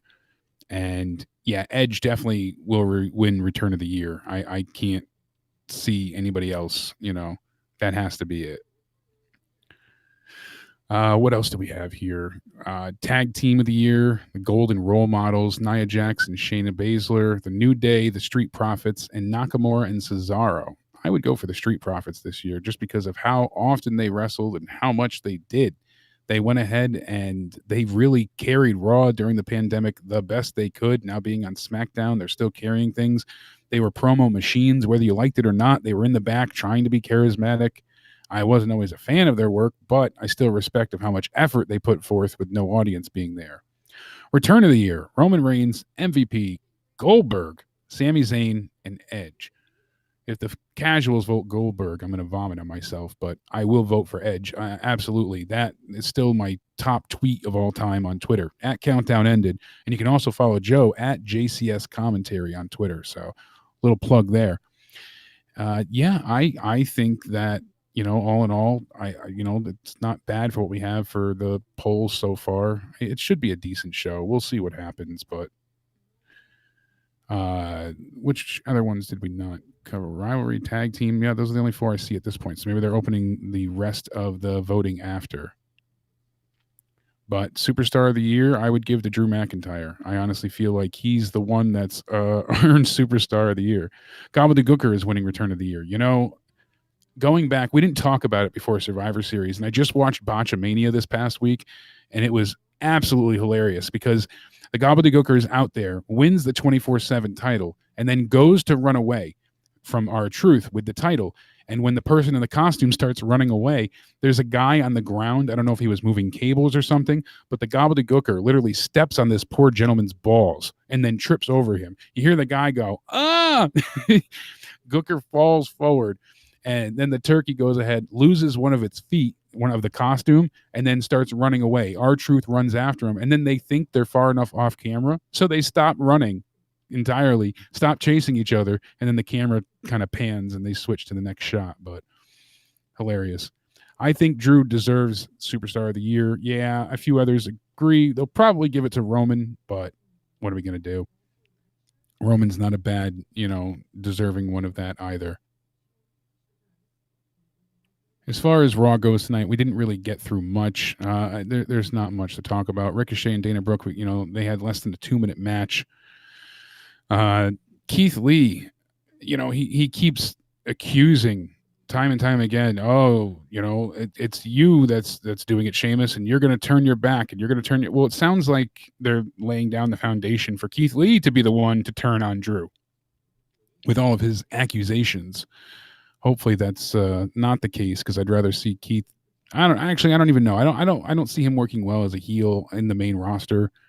I think he has better staying power as a face, especially when fans get back, because he's impressive in the ring. That's what they need. Vince needs to see people cheering Keith like he did last year at Survivor Series, 2019. Then he got excited to do things with Keith Lee because he saw everyone's reaction when he was, the last man on the NXT team. Then we had their lovely little never-ending promo, it felt like, with The Miz and John Morrison, who is literally there just to be a crash test dummy. He's there to get thrown around. It's just time and time again, Miz is getting the glory while John Morrison gets to be the stunt guy. He's the spot monkey. He gets thrown off the announce table and through it. He gets thrown out of the ring. He gets thrown over the barricade. Alexa Bliss topples him over the barricade. It's time and time again, and it's just tedious. Morrison deserves better, and I hate that they shackled him to Miz. At first, I was like, oh, this will be fun to see them be the tag champs, and then they'll do something out. They haven't done anything since then. This is before Mania they had the belts, right? And it's just... And how are you supposed to believe Miz having a chance with the briefcase, even in the ultimate scenario? Because freaking Drew just keeps destroying him constantly. And he says that, Miz replaced his balls with Morrison's balls when you made him your own personal sidekick, bitch. Drew just tore them apart here. It made them look, not like lowly heels getting torn up, but they just looked like friggin' idiots. It felt ridiculous. And it lasted way too long. And the sad part, I don't care. I tried to care, but I can't. I like Drew, but I have no passion for any of this bullshit. Hey ho, hey ho ho. Miz and Morrison got to go. They were better on SmackDown. Unfortunately, it's just not fun. It's tedious. The Miz is annoying when he's like this. Then we have Kofi taking on Cedric Alexander. Well, actually, no, excuse me. He took on Shelton Benjamin first. And he got the Trouble in Paradise, pins him. Kofi wins. Really short match, just shy of like 3 minutes, 30 seconds. And we go ahead and MVP, just like last week when they messed up. This wasn't a mess up. So he tries to continue and calls out Kofi again. And now Kofi, being slightly beat down and a little bit exhausted, goes ahead and is able to get, over on Kofi. So Cedric wins. And, the lumbar check for the finisher looked good, but besides that, I don't know what they were trying to do with the second match. They made it look like, his knee's injured, and that's why he lost. But they should have basically made it seem like, no, he was tired from the first match. And commentary is maddening. They don't make much sense. They add plot holes where there doesn't need to be any. And unfortunately, time and time again, they make you want to just tune out. Excuse me. Then we had Drew McIntyre teaming with Sheamus, taking on AJ Styles with the big guy almost, The Miz and John Morrison. This handicap match should have been 4-on-2, but almost, again, doesn't really get involved. I mean, we should be seeing something from this guy by now. I mean, Sheamus, he's hitting Miz, with the chest bumps that he does over and over and over, and he's glaring over it almost, and you figure he would intimidate Sheamus or get him. Nothing. Why have him out there if he's not going to be utilized whatsoever? Do something with this big guy. So, of course, just like it always happens, there's a bit of miscommunication and the heels win as Sheamus, he's working over the heels and he goes to brogue kick Morrison and John ducks. Sheamus takes out Drew with the brogue kick, and that's when Styles hits Sheamus with the phenomenal forearm. He was waiting, pins him. I guess the good thing here is that AJ gets a win under his belt before his TLC match for the title against Drew. But the way they went about it, I would have rather just seen AJ take on Sheamus and let AJ win. That would have been much better. They still could have had the spot where Drew gets hit by Sheamus accidentally. Sheamus goes to brogue kick AJ, And that's when Drew's on the ring apron and gets hit instead. You can find a reason. Why is he on the apron? Oh, because Miz and Morrison are on the other side, and he gets on the apron as support, and Sheamus doesn't see him. There you go. You don't need the tag match, and you just fixed everything there. You get a 16-minute match between Sheamus and AJ, which is actually competitive, makes both of them look good in the process, and it's something that we actually want to watch. Then we get everything backstage, and there's Lana, fearful and upset and paranoid again because she could never beat Nia Jax. She just can't do it alone. People need to believe in her. She can't do it alone. But Asuka says the magic words, which I don't think was in English because I certainly didn't understand her. And that's when she walks away, and Lana's, giving her these positive, self acclamations or proclamations. She's telling herself, hey, we're going to go ahead and we're going to beat Nia next week. And that's when Nia walks in and just glares at her.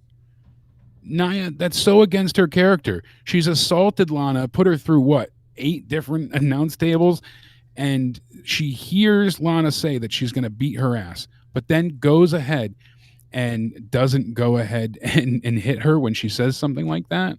I know the match is next week, but there was no stipulation like, oh, you can't be physically involved with each other until...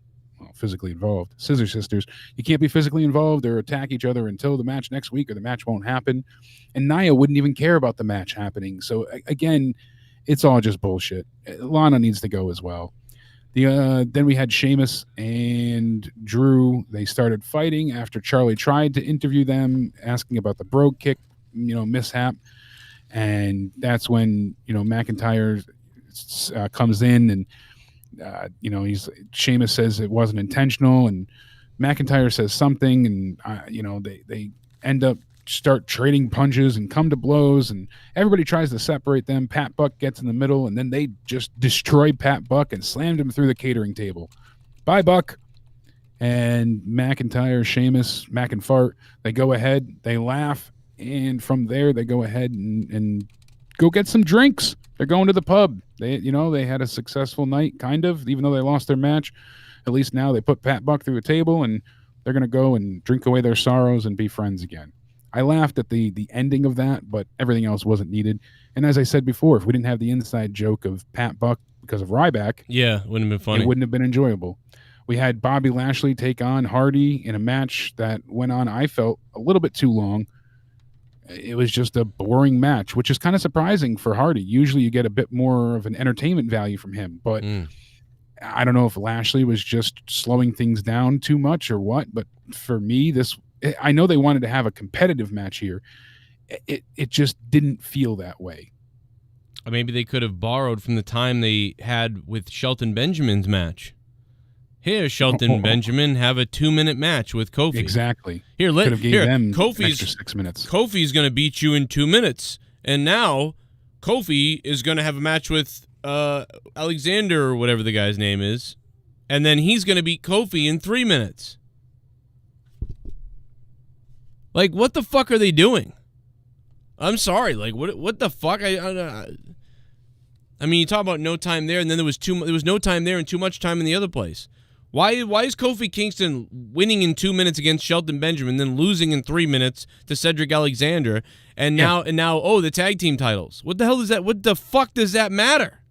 What exactly? How does that fucking even sell the tag team at all? The division at all? I have no fucking idea. 2 months now that since the draft essentially, and we've seen this every single week. New Day, Hurt Business, New Day, Hurt Business. So already they're back in that, whoever the tag champ is just going against the Hurt Business. Ugh. Why? Because Bruce Pritchard is a fucking idiot at this point. Or something. It really seems that way. And we talked on Out of Nowhere about how many, people allegedly backstage are just sick of him and can't stand. Oh my Bruce. God. I mean, it was rightfully so. It was bad before. But this is super bad. This is ultra bad. Well, here's my thing too. You had Jeff Hardy. They made sure to make it overly known. I mean, they stated it so many times that it was a non-title match. But if Lashley was going to win anyways, why not make it a title match? So then you could say, well, he successfully defended his title again. Right. Why not? I mean, at least then you could say you had Yeah. a U.S. title match on TV on Raw. Well, Yeah, why not defend the belt? You're already in a match. Yeah, and it helps him out because he You're gets already that going to clout. win. The champion's retaining, so let him defend the belt. And then it's going to build up to the tag team matches anyways. So when Bobby Lashley won, Hardy lost. Now Riddle's there, so you know that the Hardy bros and bro nuts and all that bullshit are eventually going to be a team. So you got Riddle and Hardy. Yep. Why not just have him defend it? I mean, my God. Come up with a new name too. If you want really worried about that Matt stuff, just call it Riddle and Hardy and do it in like cool cursive and like put the bro hat on the top of Riddle's name and put like the weird Omega symbol or whatever the fuck Jeff likes over the top of his name and call it Riddle and Hardy, you know, or like, yeah, like they had the golden role models was Becky or not Becky, I'm sorry, Sasha and Bailey, and you know, give them a name like that. The enigmatic, you know, you could figure out something, I'm sure, but WWE would make it cringy as ever. But yeah, give them a name to go by if you don't want to say their names, and then just address them as that. The Hurt Business, the Shield, that's what you need. Something like that for them if you don't want to keep saying Matt. Just give them their own name. Yeah, that's all you have to do. You don't have to like fucking create this whole like, you know, change names.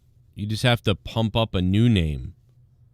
But I guess I don't know. I don't know what the fuck they're thinking. And then Joe, we had the main event: Randy Orton against Funhouse Bray, not the Fiend. And as I said in the very beginning of the night here on the review, I do appreciate them using a quick edit so it looked like the transition was seamless for the Fiend. You know, it's not often that they take advantage of them not having an audience. So if you know you're not going to have a crowd, do something where you can tape certain segments and make it, you know, purposeful, which this was, because now you got Bray turning into the Fiend, which usually couldn't happen or would require quite a break for a costume change. Daryl Stoltz says that Ryan Satin tweeted out a GIF of Rollins swinging the WWE World Title belt with a caption, "I hope Seth Rollins does this to his newborn baby's umbilical cord." Jesus.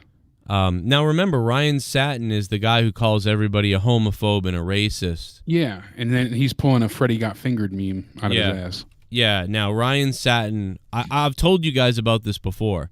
For whatever reason, you know, I like to think that we're good people here. We love gays, we love every race, black, white, Hispanic, whatever you are. I'm no better than any of you guys, and you guys know better than whatever. But we like to joke, you know. I would make a sick joke probably. But then there's people like these Hollywood psycho sickos who want to fuck little kids. And they call out people like, you know, Vince Russo. You know, Ryan Satin will call out Vince Russo for being a homophobe and he's a racist and he says mean things. But then Ryan Satin will go to weird sex parties and do weird stuff with people and act like a creepo and call out everybody and their mother about people needing to be canceled. But then he'll make jokes about babies and kids. And there's what he looks like. So no surprise that a fucking mongoloid like Ryan Satin would say something like that.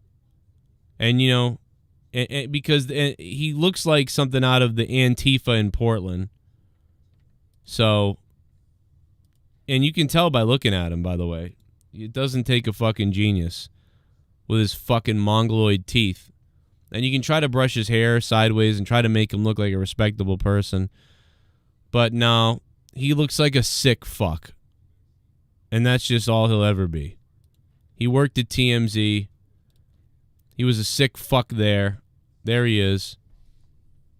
I got lucky as an intern. You know, Chris Van Vliet interviewed him because Chris Van Vliet's a fucking pedo supporter. And Chris Van Vliet interviewed JD too. You know, and then JD lied about how he began his whole career and everything and pretended like he's been doing this forever. Just a bunch of sick weirdos who get away with lying constantly and making stuff up and trying to cancel people, all while being like a fucking weird sick person. It was kind of funny before on Twitter. There was a girl that was at the NXT show the night before, and she was wearing an outfit that was like kind of revealing, but it looked nice at the same time. And she posted pictures of her being there for War Games. And this girl replied to her on Twitter saying, "Who wears lingerie to a show? That's very tacky." And everybody in the comments just dragged her through the mud. The one that sent the like nasty reply. Yeah. Because this girl tweets constantly saying like, you know, people are different and live different than you. She's one of those that constantly, you know, says one thing but does another. You know, she was, I love it when people act superior and then make themselves look like idiots not 5 seconds later. Right. And then people are like, this is you. So it's always amusing when people self-own on Twitter, as you said. But side note, one thing that did shock me today is, did you see that Mario Lopez is playing Colonel Sanders in a Lifetime movie? What? Like, I wish I was joking. But I'm not. It's called A Recipe for Seduction. It's a love like mystery with Mario Lopez playing Colonel Sanders. Like the KFC guy? Yes. Mario Lopez is a little too golden to play him, isn't he? Yeah, and he's well. I don't got, like, understand white hair with the mustache and the chin. I mean, I don't fuzz understand going on. I don't understand the circumstances either. There could be a funny reason why he's playing him. It's almost like saying like, yeah, Robert Downey Jr. is playing a black guy, and you're like, what? What the fuck? But then when you see the movie, you're like, oh, okay, I get it. He's like retarded. I don't even care that he is Colonel Sanders. Just the fact that they're making a movie about Colonel Sanders in a love story on Lifetime. And Mario, so it's a serious movie where he really is playing Colonel Sanders. Yes, yeah, it's an actual movie. I thought it was a joke, but Dark Horizons broke the story earlier, and they were talking about it. So. I mean, it sounds good to me. The casting choice is odd. You know, like I wouldn't. You know, the casting choice is just odd. Like, it's very odd. Doesn't seem accurate. I mean, or unless I'm missing something, was the original Colonel Sanders? You know, did he have like a Latin background or? That's weird. Because there was a while back, I think it was this year actually, KFC had their own dating sim where you played as the Colonel and you had to date anime girls. Mm-hmm. And that was on Weekly Weird News. And then they also had a few other like tongue-in-cheek promotions that kind of went along with like the Colonel being sexy and an anime guy. And that was kind of the thing that they were running with. And people got really into it. But yeah, it's a real movie. It comes on Lifetime December 13th. So, well, it's on Lifetime, so no one's watching. It's just that. the fact that it's hilarious. It looks so bad it's good. One of those, like a Sharknado. Or, we may have to do commentary over what that. Else we got? I'm thinking it might. A have little to bit happen. of the bubbly. That's it. Want some bubbly? Look at this stuff. Oh, a little bit of the bubbly. That's it. Where the fuck is Tamina? Ain't seen her since Mipe. Needs to come back and protect her welcoming committee stablemate from these shitty-ass women's tag champs. Yeah, I mean, Tamina's better than Nia. Aggressive Urinator JD, thanks for the $3. I forgot about Tamina until you brought her up. Whenever There's she a lot goes of people away. that we just don't see or haven't seen. Or... Yeah, and they need to bring them back because we need a mix of people and different things going on instead of the same matches for 7 weeks. Tamina was on SmackDown. A little bit of the bubbly. That's it. Want some bubbly? Look at this stuff. I didn't watch. A little bit of the bubbly. That's it. Was it a botch by Cedric last week when he ran down the ramp after win while MVP and Shelton were confused? Was hoping he did it again. Like I said, if you want a little comic relief tonight, play my email. Oh, yeah. If not, no big deal, you'll probably be listening to whole show. Oh, yeah, Diverse. Thank you, man. Let's listen to this clip that Diverse sent me. I already downloaded it. I just forgot to play it. Let's see what we got here. Thank you, Diverse. When I was a little kid, they used to make fun of me. They would bully me. But then one day, I became the bully. And then I could make them eat whatever I wanted. Well then, you'd make the perfect opponent for the big guy. You make a good opponent for the big guy. I want you to feed me more. Well, Ryback, what about bugs? Will you eat those? Actually, on my podcast, the big guy has the world record for eating the most bugs in 3 minutes. How do you like that? Everyone subscribe, please. It's funny, the minute he's got the Lars, he kind of has down, like in a way, and I like it, but he has no Ryback game. So if he just had the like, yeah, I would really want to do that to you. By the way, if I try to do Ryback, it just all fucking is. It just kills your throat. It all hurts right in here, all in this area. Just all. I'm gonna try to do Ryback. It all hurts. So I definitely threw my voice out when I did the Alex Jones for a week. Like it all. If I especially with the election for so long and then everything leading up past that, yeah. Oh, dude, there's something wrong. Like all around here. I looked it up and it's like it could be all kinds of things. It could be laryngitis. It could be that I almost busted up my vocal cords. It could be esophageal cancer or something. It could be just the mucus that is in my face dripping down, messing it up.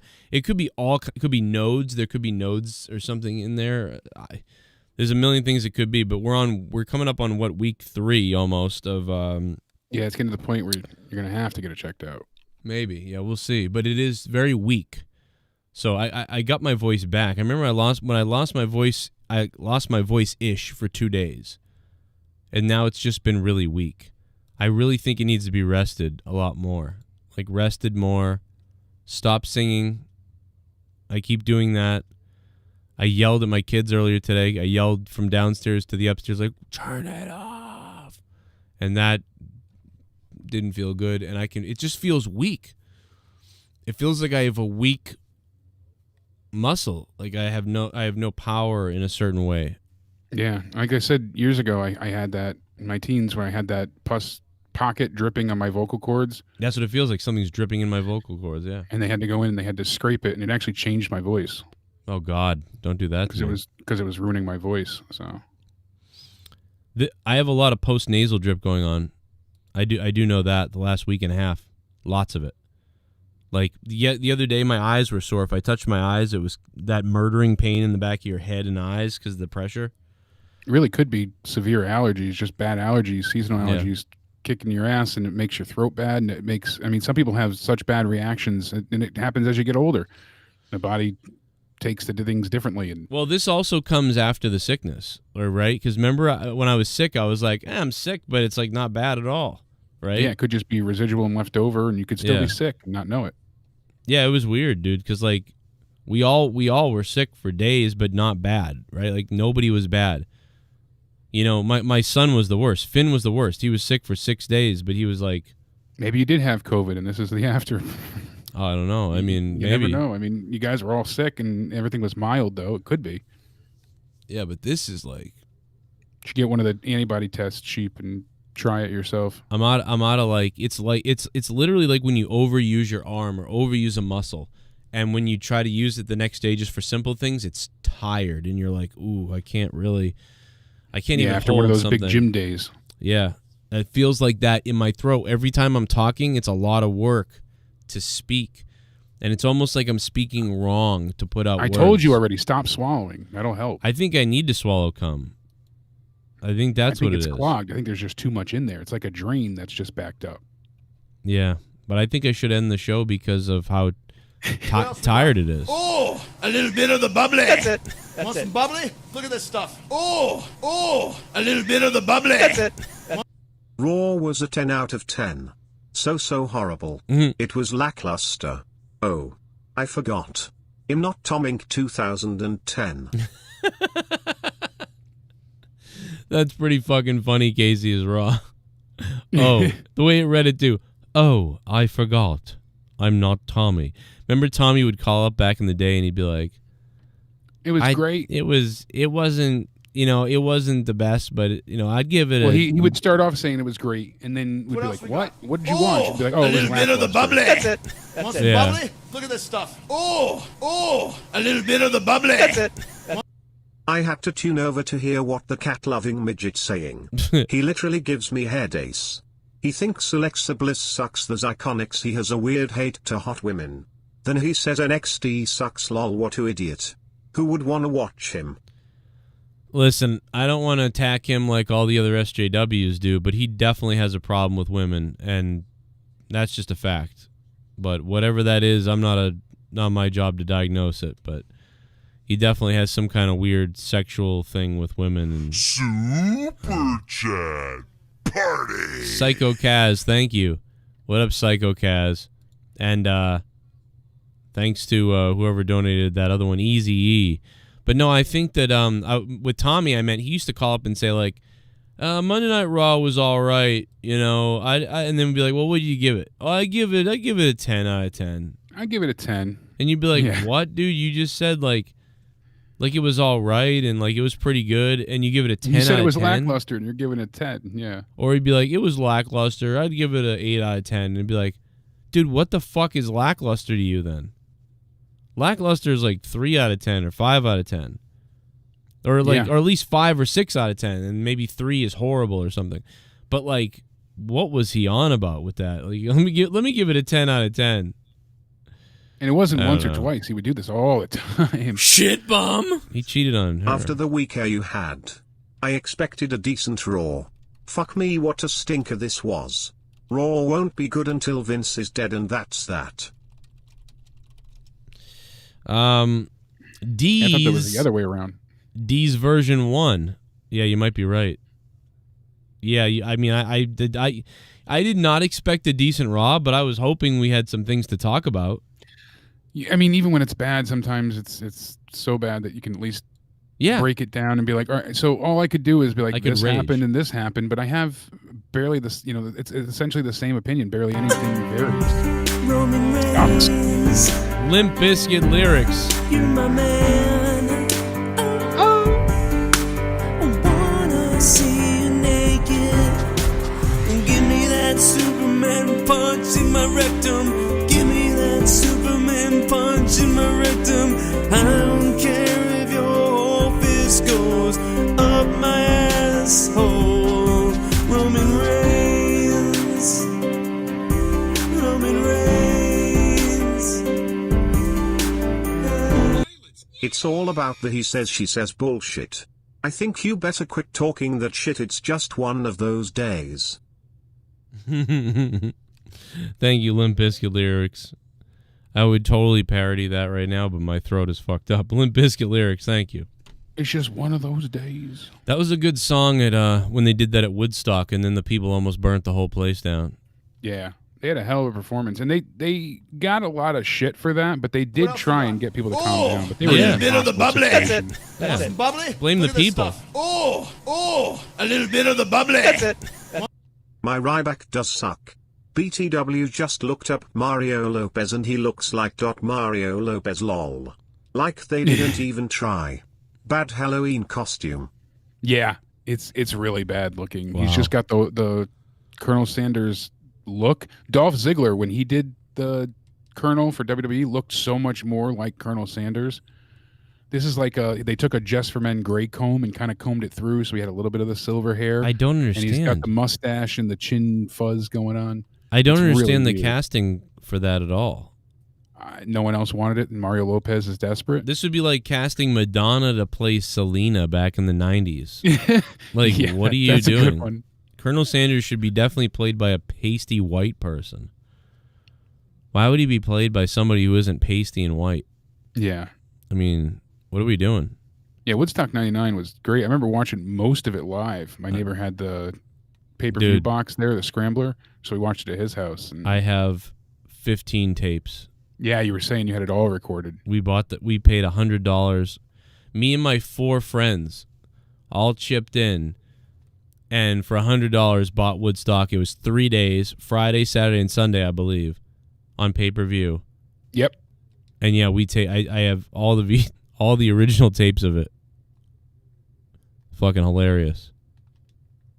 That's awesome, because unless you have access to those tapes, you know, and it's or somebody uploaded it to YouTube, that was it. You know, there's any type of sharing site. That's yeah, they released things later on, but they only released like 70% of the Portions of bands. it, yeah, and not even. one, I think somebody said it was like 44% total of all of Woodstock was released. it was only professional. 1 or 2 songs by each band too. Yeah, So it was like I got it was a highlight type idea. like they didn't even put the Tragically Hip on the goddamn DVD or whatever. They did a CD too. I remember that had like one song from every artist, whatever their top song was at the time. Mhm. I think it was a 2-disc set. One of the most memorable things. There's a bunch of memorable things actually, to be honest. But like, there's first of all, Korn, Blind. That place looked like a goddamn fucking like. It was a human sea. Yeah, it looked like a human sea. A wave like was coming at the stage of people like during Korn, Blind, and then Kid Rock when he like orchestrated everybody to throw all the trash onto the stage, which was the greatest recycling plan ever. Yeah. Like he called the guys, he was like, hey, get all the recycling bins, call the recycling company, have them park behind the stage. And they're like, why? What are you going to do? Well, there's so much trash everywhere. We really don't know what to do. Listen, I'll take care of this. On the count of fucking 10, you guys fucking everybody throw all your shit on the stage. And then they opened up the stage and they just swept all the bottles right into the recycling bin. And Kid Rock is a humanitarian. It was a great idea.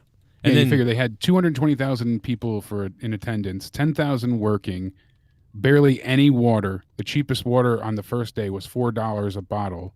The free fountains broke. There was only a couple left, and the lines for the water fountain resembled that of like a Disneyland ride. Yeah.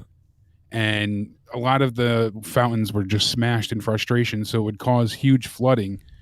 And lawyers for the festival goers threatened to sue organizers for negligence. It was like 107 degrees because of the heat coming off of the tarmac. And then ICP did a money giveaway. They threw $100 bills into the audience and watched as a melee ensued. Dude, ICP, remember them beating the naked girls? Their tits were out, and they were just that's what I was just going to say. And then they beat the naked girls. They would like throw the Faygo off their heads. Like it was just fucking crazy. Like, and you'll never see that unless you have the tapes. Or maybe it's on YouTube or fucking somewhere. It was on Daily Motion a while I was back. going to say that's got to be Daily Motion, right? Because they The number 4 spot is Kid Rock's recycling program. It's funny that you said Oh, that. really? Oh, my Yeah, God. it That's says fucking right here, hilarious. Kid Rock planted some seeds of aggression during the early afternoon set by he demanded that the kids pelt the stage with water bottles, And it was also to protest hydration, but it's funny that they said his recycling program. He was like, let me tell you, man, I'll take care of this problem, this trash problem we have. Why is this a huge problem? They said the constant shout out of show your tits. What, on the stage or from the people? From the performers. They bring up like DMX. Yeah, I mean, I don't remember that being an issue, but I mean, and I remember Limp Bizkit, they really didn't do anything to, other than when Fred decided to ride that wood into the crowd, like that was a little bit like when things got wild. But then later on, they started the fires during Red Hot Chili Peppers. Yeah, which is funny because they were like, and like things are like burning. These may be the final music frontier. is my aeroplane. Everybody's jamming and there's just shit on fire. They said Dave Matthews was the biggest hornball, according to Rolling Stone. About to get it, man. Here we go. He had most people flashing an abundance of titties. Come here, baby. Here's my biggest problem with Raw. Why would you even pair that big guy with AJ Styles? It would be better on SmackDown. I don't mind him with AJ Styles. I thought that was actually a good idea, but what they've done is terrible at this point. But it could have been good. But who would you have paired him with? Victor Rodriguez. What up, Victor? Thank you for the $5, Victor. And by the way, thank you guys for donating tonight. I know it's a quiet night, a very boring night. A lot of people went to sleep. I haven't been the most entertaining thing tonight, which I recognize because of how my voice and being tired and all these things.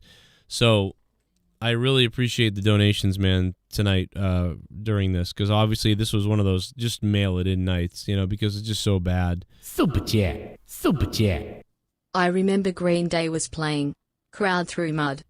That was the other Woodstock. Casey is Raw. I believe that was Woodstock 94. And that was the Woodstock the Nine Inch Nails played at. Yeah, that was 94, I want to say. I could be wrong, but I think that was a different Woodstock.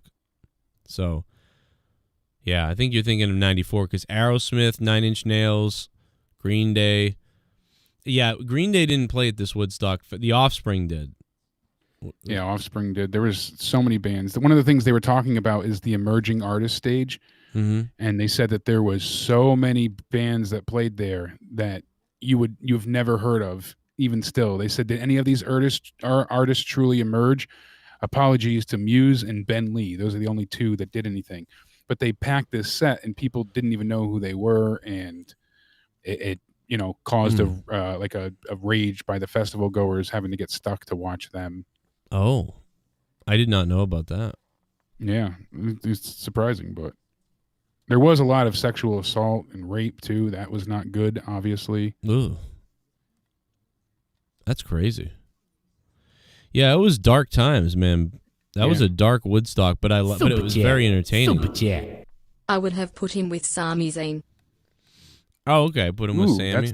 That still works. Another heel from Yeah. heel to heel. I Sami really, and AJ are kind of similar in some ways. I could see that. Yeah, they would have worked.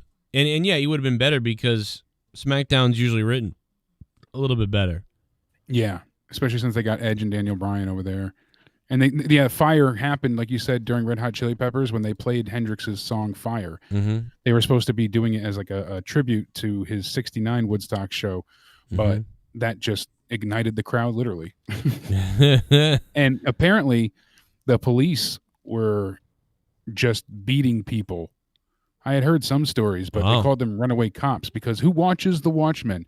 Even though the crowd wildly outnumbered the law enforcement, 500 New York State police troopers plus the local PD, and they were supposed to have support courtesy of volunteers for security, and the security volunteers unceremoniously walked off the job by wandering into the audience to watch the show.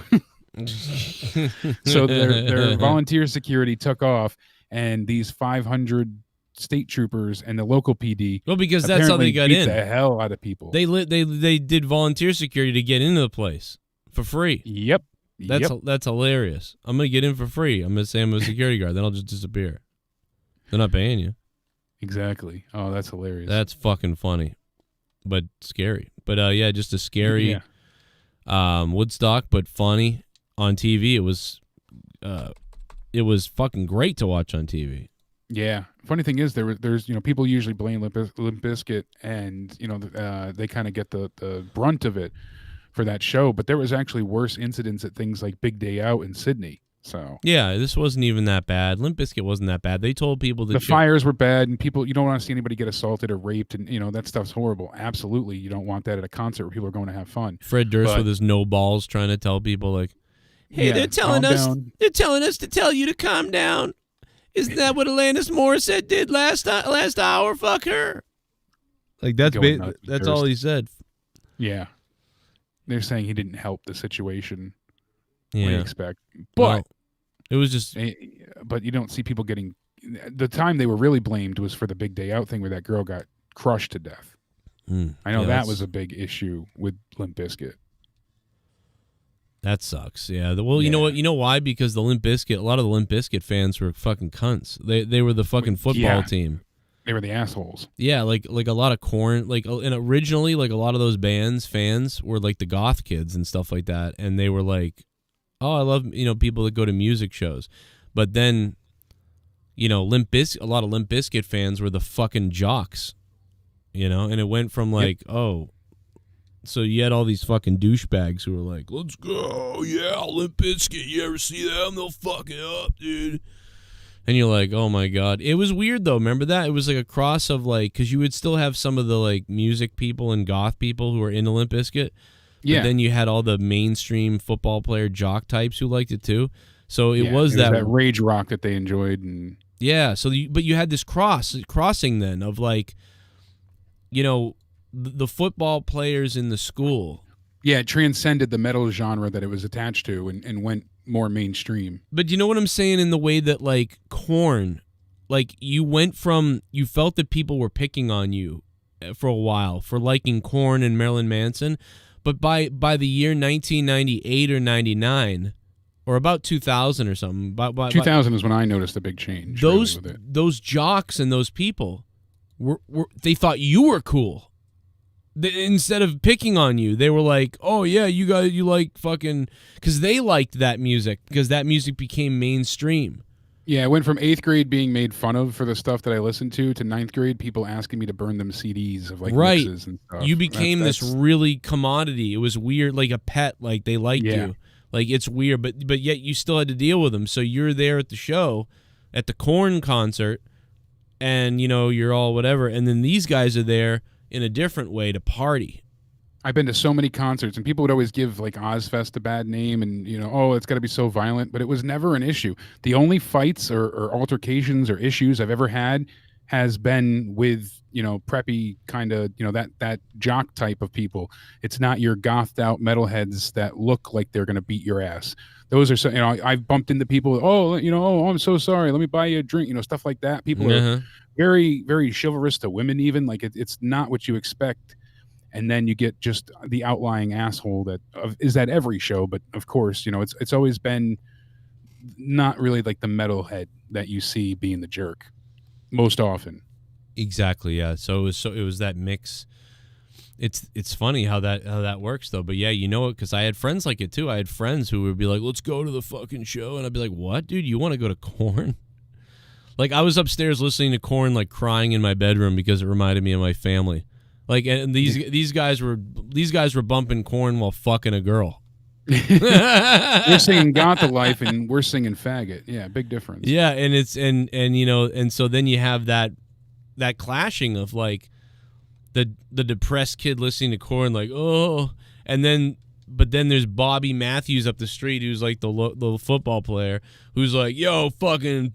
Let's blare that fucking Korn shit, let's fucking go out there and bump some heads in the crowd, dude, and sneak a beer. And so you got the depressed kid looking to connect with people at a concert and feel like you're not alone and that you belong and, can actually have a purpose and reason for existing. And then you got the rage heads looking to vent and just come and tear shit up. So. Yeah, dude, that's the funniest thing. And they all came together. And that's why it's hilarious. When you don't really see that anymore.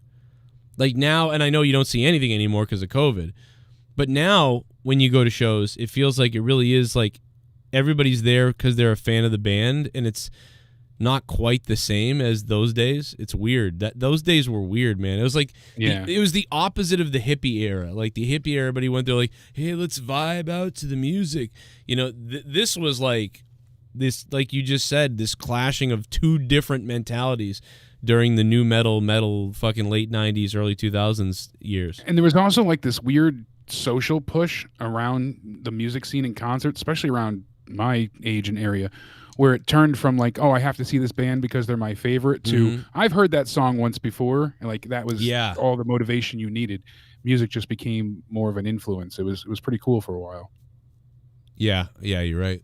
There was a lot of local music and, clubs popping up and things like that. And I played in a lot of bands. It was just a good time. I know you did stuff with music, obviously, as well. So it just, I missed that era. Yeah, man. Well, I think we beat the dead horse since we talked wrestling. Moki Z said before, that's how you know the episode of Raw was bad when we're talking about Korn, Limp Bizkit, Woodstock, and everything else. Yep. And I'm so paranoid about my neck. I'm like, do I feel bumps here? Oh God, I know that. Are there bumps you make here? Yourself, a hypochondriac of sorts, but it could be hard not to get in your own head. And the crazy thing is, even if there were, it could be so many different things. It could be lymph nodes are swollen because of the sickness.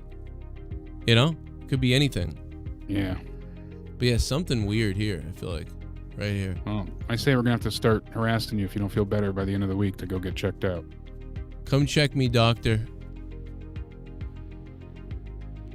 Could be my tooth. Maybe it's the upper tooth. Maybe it's infected. What up, everybody? Could be. My jaw's killing me. I know I got to get a tooth pulled eventually, but... Oh, God. Yeah, because otherwise it gets worse. Yep. We said we'd be quick, but we still went over 2 hours just for you, chat. See, look at that. Yeah, right here. Definitely. But see, I don't know. Maybe everybody's like that. Maybe everybody rubs right here and there's a bump. And my Adam's apple is here. So this is nodes. This is something else. It feels like a lymph node, yeah, lymph node. So maybe it's just the sickness and the lymph nodes are swollen. Could be. Or I got cancer. All right, we're out of here, guys. COVID, AIDS, all of it. Paul 3 says you got the super combo. It's weird. It feels weird. I'll tell you that.